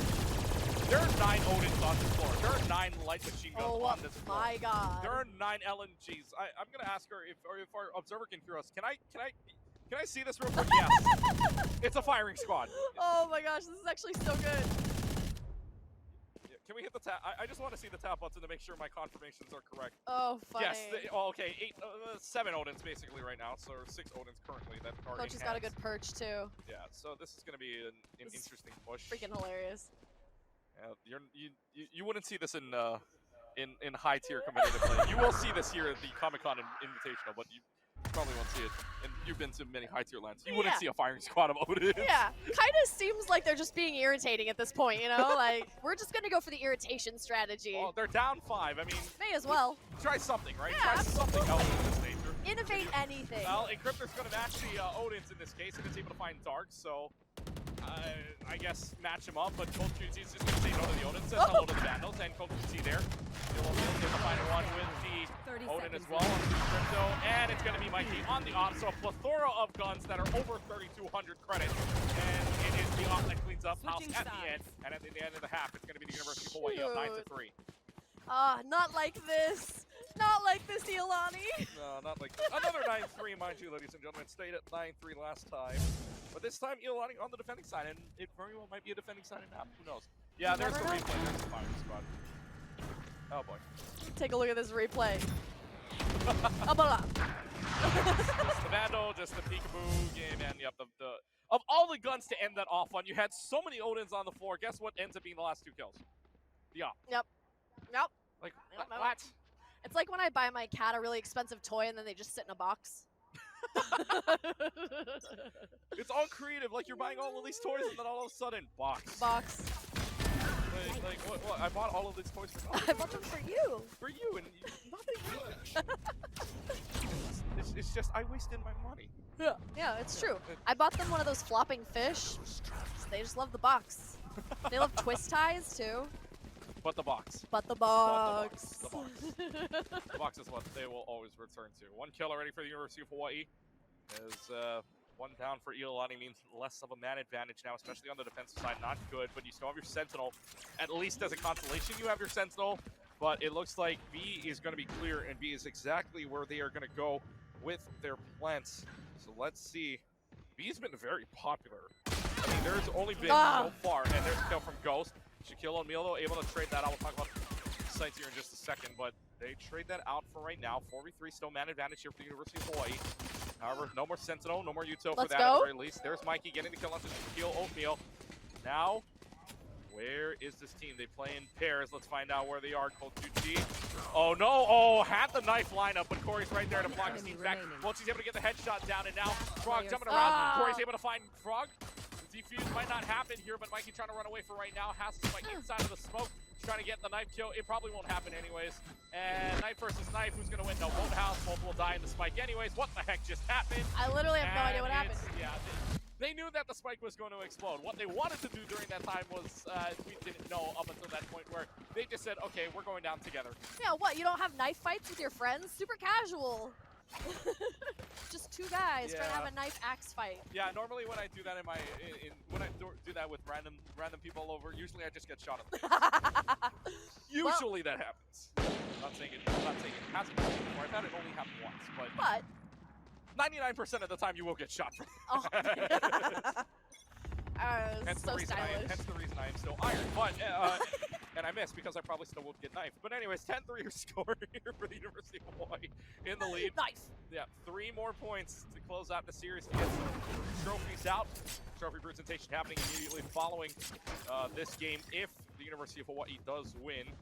So they do have a 7-point lead in for right now. We'll see where Iolani decides to go. Sneaky, sneaky. Especially on a round like this. Mikey with the Marshall with no shields at all, as long as you get that Marshall shot. Remember, no shields at all means that Marshall has free reign to at least get 1 body shot, and that's still good enough. It's 101 to what basically is 100 health, so you do it all. As the plan does go down on A. And now it's just a lot of chaos here, but Corey's able to find one with the Aries, and Corey actually full buying here for what they had. And now it's just Mochi running it down. There's the knife kill from Ghost. 2 knife kills for the University of Hawaii. Disrespect coming out of UHM. Iolani doing what they can to try to have a little bit of fun and try to recover this one, but we are 2 points away from the finale. Yep. I want to point out as well too, this is really interesting. This map really has been one-sided in terms of things you've been in terms of areas being going through. That's only the second time Spike's been planted on A. Oh.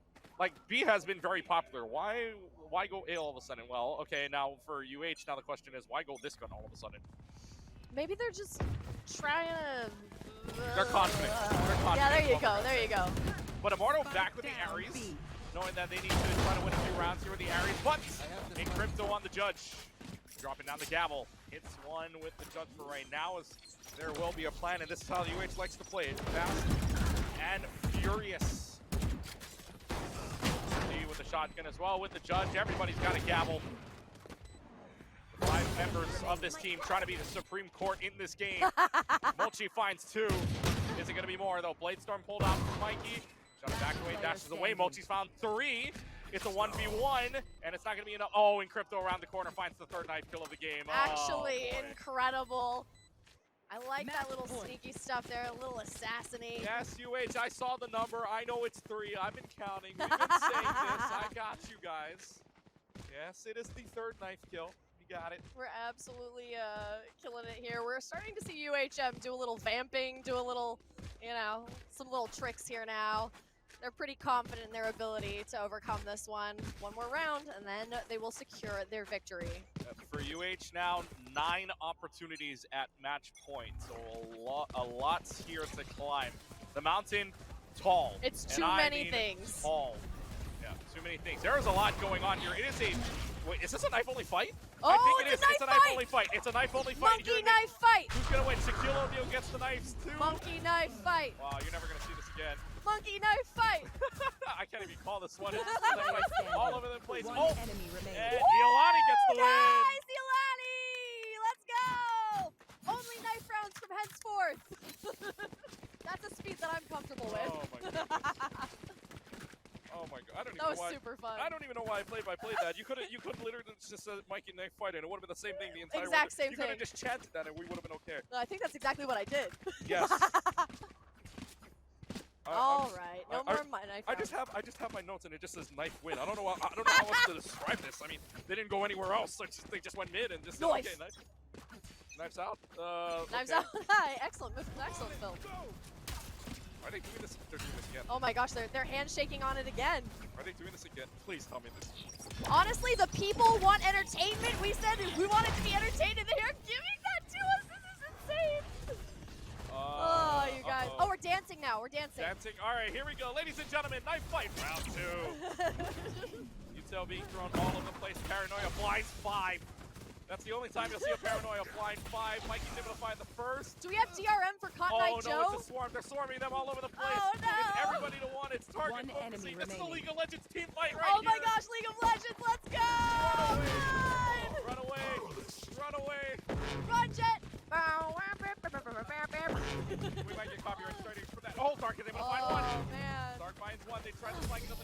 right now. There's the knife.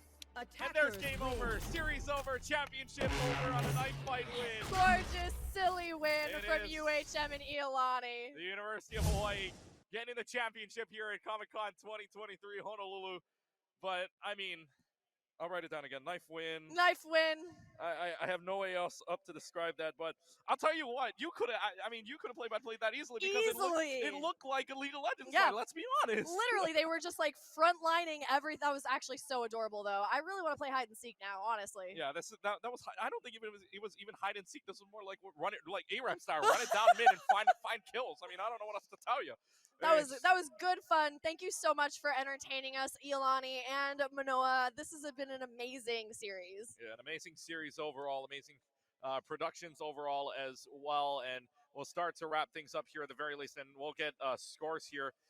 We get to the award ceremony in just a little while here, but I just want to look at what's our final stat line. And actually, in the end, 46 in 2 games. Mikey scoring 46 kills overall. What? And yeah, total of 46 overall, 24 in game 1, 22 in game number 2. So, I mean, some of those include knife kills, by the way. Yeah. That's just the ifs, ands, or buts there. But getting ready for the awards ceremony, if you will. And, I mean, so another thing as well, too, what a weekend it has been overall for us. Both of us are done. The three of us, the pair of us along with K-Tad here will be done. However, tomorrow, don't go anywhere because tomorrow there is going to be Super Smash Brothers right here, same place. If you're coming down to Comic Con 2023 here at the Hawaii Convention Center, come on down. It'll all start off at noon where the Super Smash Brothers comes down. I know I will be here. You may be here as well. I will also be here. But you and I will be downstairs. We know that for sure. We are going downstairs. We're going to be gambling.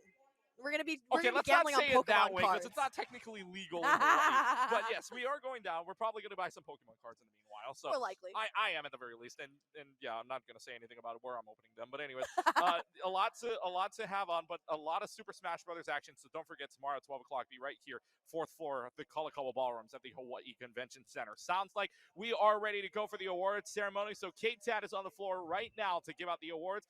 K-Tad, take it away. All right, thank you guys. And here to congratulate the victory for UH Manoa, UH Esports, once again, to present their awards, Mr. Faisal. All right, let's give another. Man, just someone over there is just like, all right. So let's give another round of applause for UH Manoa. All right, that's not, you got to see a pretty awesome epic knife fight at the end. All right, we need a louder round of applause for that, at least. All right, go.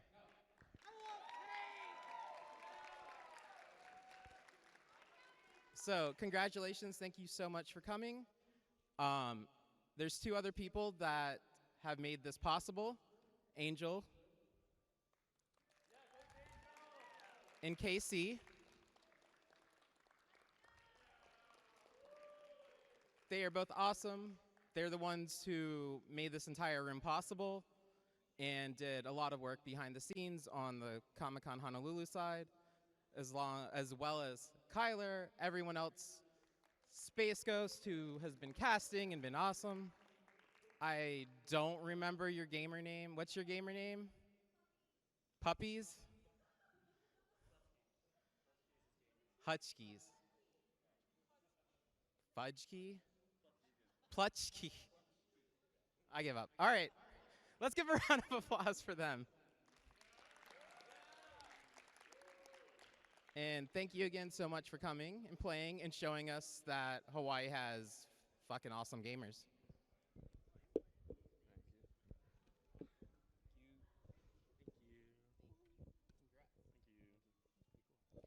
And let's give a round of applause for all the teams that played.